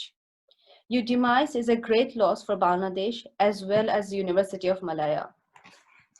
আব্বুর বাকি কলিগসরা খুব সুন্দর করে লিখেছেন যে Prof. Bari was respected at the Faculty of Law for his deep knowledge of law, for his kind, gentle, and caring spirits. He was both a great intellectual and as well as warm and generous gentleman, a rare combination. সবার মেসেজের মধ্যে একটা common theme ছিল, that he was immensely knowledgeable, academic, and that he will be greatly missed by all of his colleagues at the Faculty of Law, University of Malaya. বিদেশের মাটিতে মাত্র 4 বছরে আমার বাবা কিভাবে he touched the lives of so many people that এটা আমাদেরকে সত্যি অভিভূত করে। আব্বু যেখানেই গিয়েছেন সেখানেই তার প্রতিভা এবং চার্মিং পার্সোনালিটি দিয়ে মানুষের মনকে জয় করেছেন। শিক্ষাগত এবং প্রশাসনিক জীবনের পাশাপাশি একজন বাবা হিসাবে তিনি ছিলেন অতুলনীয়। In the words of Clarence B. Kelland, একজন সফল বাবা উনি যিনি তার সন্তানদেরকে এটা বলেন না যে how to live a life, he lives it and lets his children watch him do it. আব্বু আমাদেরকে কখনো বলেননি ল পড়তে or to choose teaching as a profession. Abbur passion for law and for teaching inspired us to follow in his footsteps. রায়দা, আব্বু আমাদেরকে দেখিয়ে গিয়েছেন কিভাবে একজন শ্রেষ্ঠ শিক্ষক হতে হয়, কিভাবে নিঃস্বার্থভাবে মানুষকে সাহায্য করতে হয় এবং সবার উপরে কিভাবে একজন শ্রেষ্ঠ রোল মডেল হতে হয়। আরো কিছু বলার ইচ্ছা থাকা সত্ত্বেও আজকে সময় স্বল্পতার কারণে আমি এখানেই আমার কথা শেষ করতে চাই। In the words of Oscar Wilde, the truth about the life of a man is not what he does, but the legend which he creates around himself. And my father was indeed a legend. এটা বলে আজকে আমার কথা শেষ করব এবং শেষ করার আগে আমি আরেকটু কিছু কথা বলতে চাই যে আজকে এই অনুষ্ঠানটা সম্ভব হয়েছে আমার আম্মু এবং আমার ভাইয়ার অনেক কষ্ট এবং অনেক প্রচেষ্টায় এবং thank you very much ভাইয়া for arranging such a beautiful event for আব্বু। আর you are really আব্বু যেভাবে সবাই বলেছেন যে তোমার মতো সন্তান পাওয়া সত্যি আমার বাবা মার জন্য একটা ভাগ্যের বিষয়। থ্যাংক ইউ এন্ড সবাই আব্বুর জন্য দোয়া করবেন যেন আল্লাহ আমার আব্বুকে জান্নাতুল ফেরদৌস দেন। Thank you. আসসালামু আলাইকুম। Thank you, Abu, for those wonderful words. আমার পরিবারের পক্ষ থেকে আমি ধন্যবাদ জানাতে চাই আজকের প্রোগ্রামের চিফ গেস্ট বাইসুল মোহাম্মদ জমিরুদ্দিন সরকার স্যার এবং distinguished guests for taking the time out of their busy schedule to share their stories about my father, Professor Dr. Ershadul Bari. অনুষ্ঠান শেষ করার পূর্বে একটি কথা না বললেই নয়। ইংরেজিতে একটি সেইং আছে যে behind every great man there is a great woman, and this is most neatly applicable to my dad's life. আমার ড্যাডির সব সাকসেসের মূলে ছিলেন আমার মামি Mrs Salma Atiya Bari. During the times of adversity, she was my dad's rock. তিনি যে আমার বাবাকে শুধু মোরাল সাপোর্টই দিয়েছেন তা নয়, বরং 2001 সালে ডিসেম্বর মাসে যখন ড্যাডির দুটো কিডনি অকেজো হয়ে পড়ে তখন যেমন আসাদ ভাই বললেন মামি নিজের কিডনি দিয়ে আমার ড্যাডির জীবন বাঁচান। So I'm grateful to my mom for her undying love, limitless sacrifices, and unconditional support. I would like to conclude by quoting the memorial words of Charles D. Lint. Every time you do a good deed, you shine the light a little further into the dark. And the thing is, when you're gone, that light is going to keep shining on, pushing the shadows back. So my father, Professor Ershadul Bari, will forever be alive in our hearts, as no amount of darkness will ever be able to dim the light that he had shined through his deeds. আপনারা দোয়া করবেন যেন আল্লাহ সুবহানাহু ওয়া তাআলা আমার ড্যাডিকে জান্নাত নসিব করেন। এই পার্থিব জীবনে শারীরিক এবং মানসিক যে কষ্টের সম্মুখীন তিনি হয়েছিলেন, তার বিনিময়ে আল্লাহ সুবহানাহু ওয়া তাআলা যেন তাকে জান্নাতের সবচেয়ে ভালো জায়গায় স্থান করে দেন। আপনাদের সবাইকে আবারও ধন্যবাদ জানিয়ে আজকের অনুষ্ঠান এখানে শেষ করছি। এই কমিটমেন্ট করছি যে ইনশাআল্লাহ আগামীতে আরো বড় পরিসরে আমার ড্যাডের লেগাসিকে কমেমোরেট করার জন্য আমরা ইভেন্ট করবো ইনশাআল্লাহ। Thank you very much. আল্লাহ হাফেজ। থ্যাংক ইউ তোমাকেও আয়োজনের জন্য, খুব ভালো হয়েছে। আসলে এটা আমাদেরও ব্যর্থতা যে আমরা আগে করতে পারিনি, আমাদেরও দায়িত্ব ছিল। তো খুবই ভালো হয়েছে, আলহামদুলিল্লাহ। আল্লাহ ওনাকে বেহেশত নসিব করে, আমাদের সকলের প্রার্থনা আল্লাহ কবুল করে নিন। আমিন। Thank you. Thank you. Thank you, Tanim. Thank you so much. I think it's a great effort indeed, and much looking forward to the continuation of these remembrance in future. Inshallah. Inshallah. That's the pleasure. Thank you. So thank you very much, সবাইকে। Sir, আপনি মনে কিছু বলতে চাচ্ছেন? আমি বলছি chief গেস্টকে একটু দাও। জি স্যার, আপনি চিফ গেস্টকে একটু দাও। হ্যাঁ জি স্যার, আপনি বলতে চাচ্ছেন কিছু স্যার? আমি আমাকে চিফ গেস্ট করার জন্য অসংখ্য ধন্যবাদ।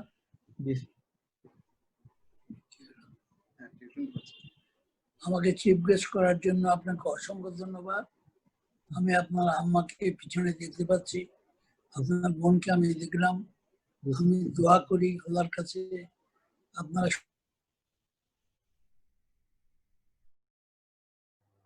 কাছাকাছি থাকবেন। An ideal man, respected by all. Thank you very much. He always speak truth and did not lie any time, and he was an ideal man in my eye. Yes. So whenever you have any sort of Sharanika about him, yes, please remember me. Yes. And that you have made me the chief guest, yes, for which I am grateful to you and to your family. Thank you. I wish you all well. Thank you. Thank you so much, sir. Thank you so much, sir.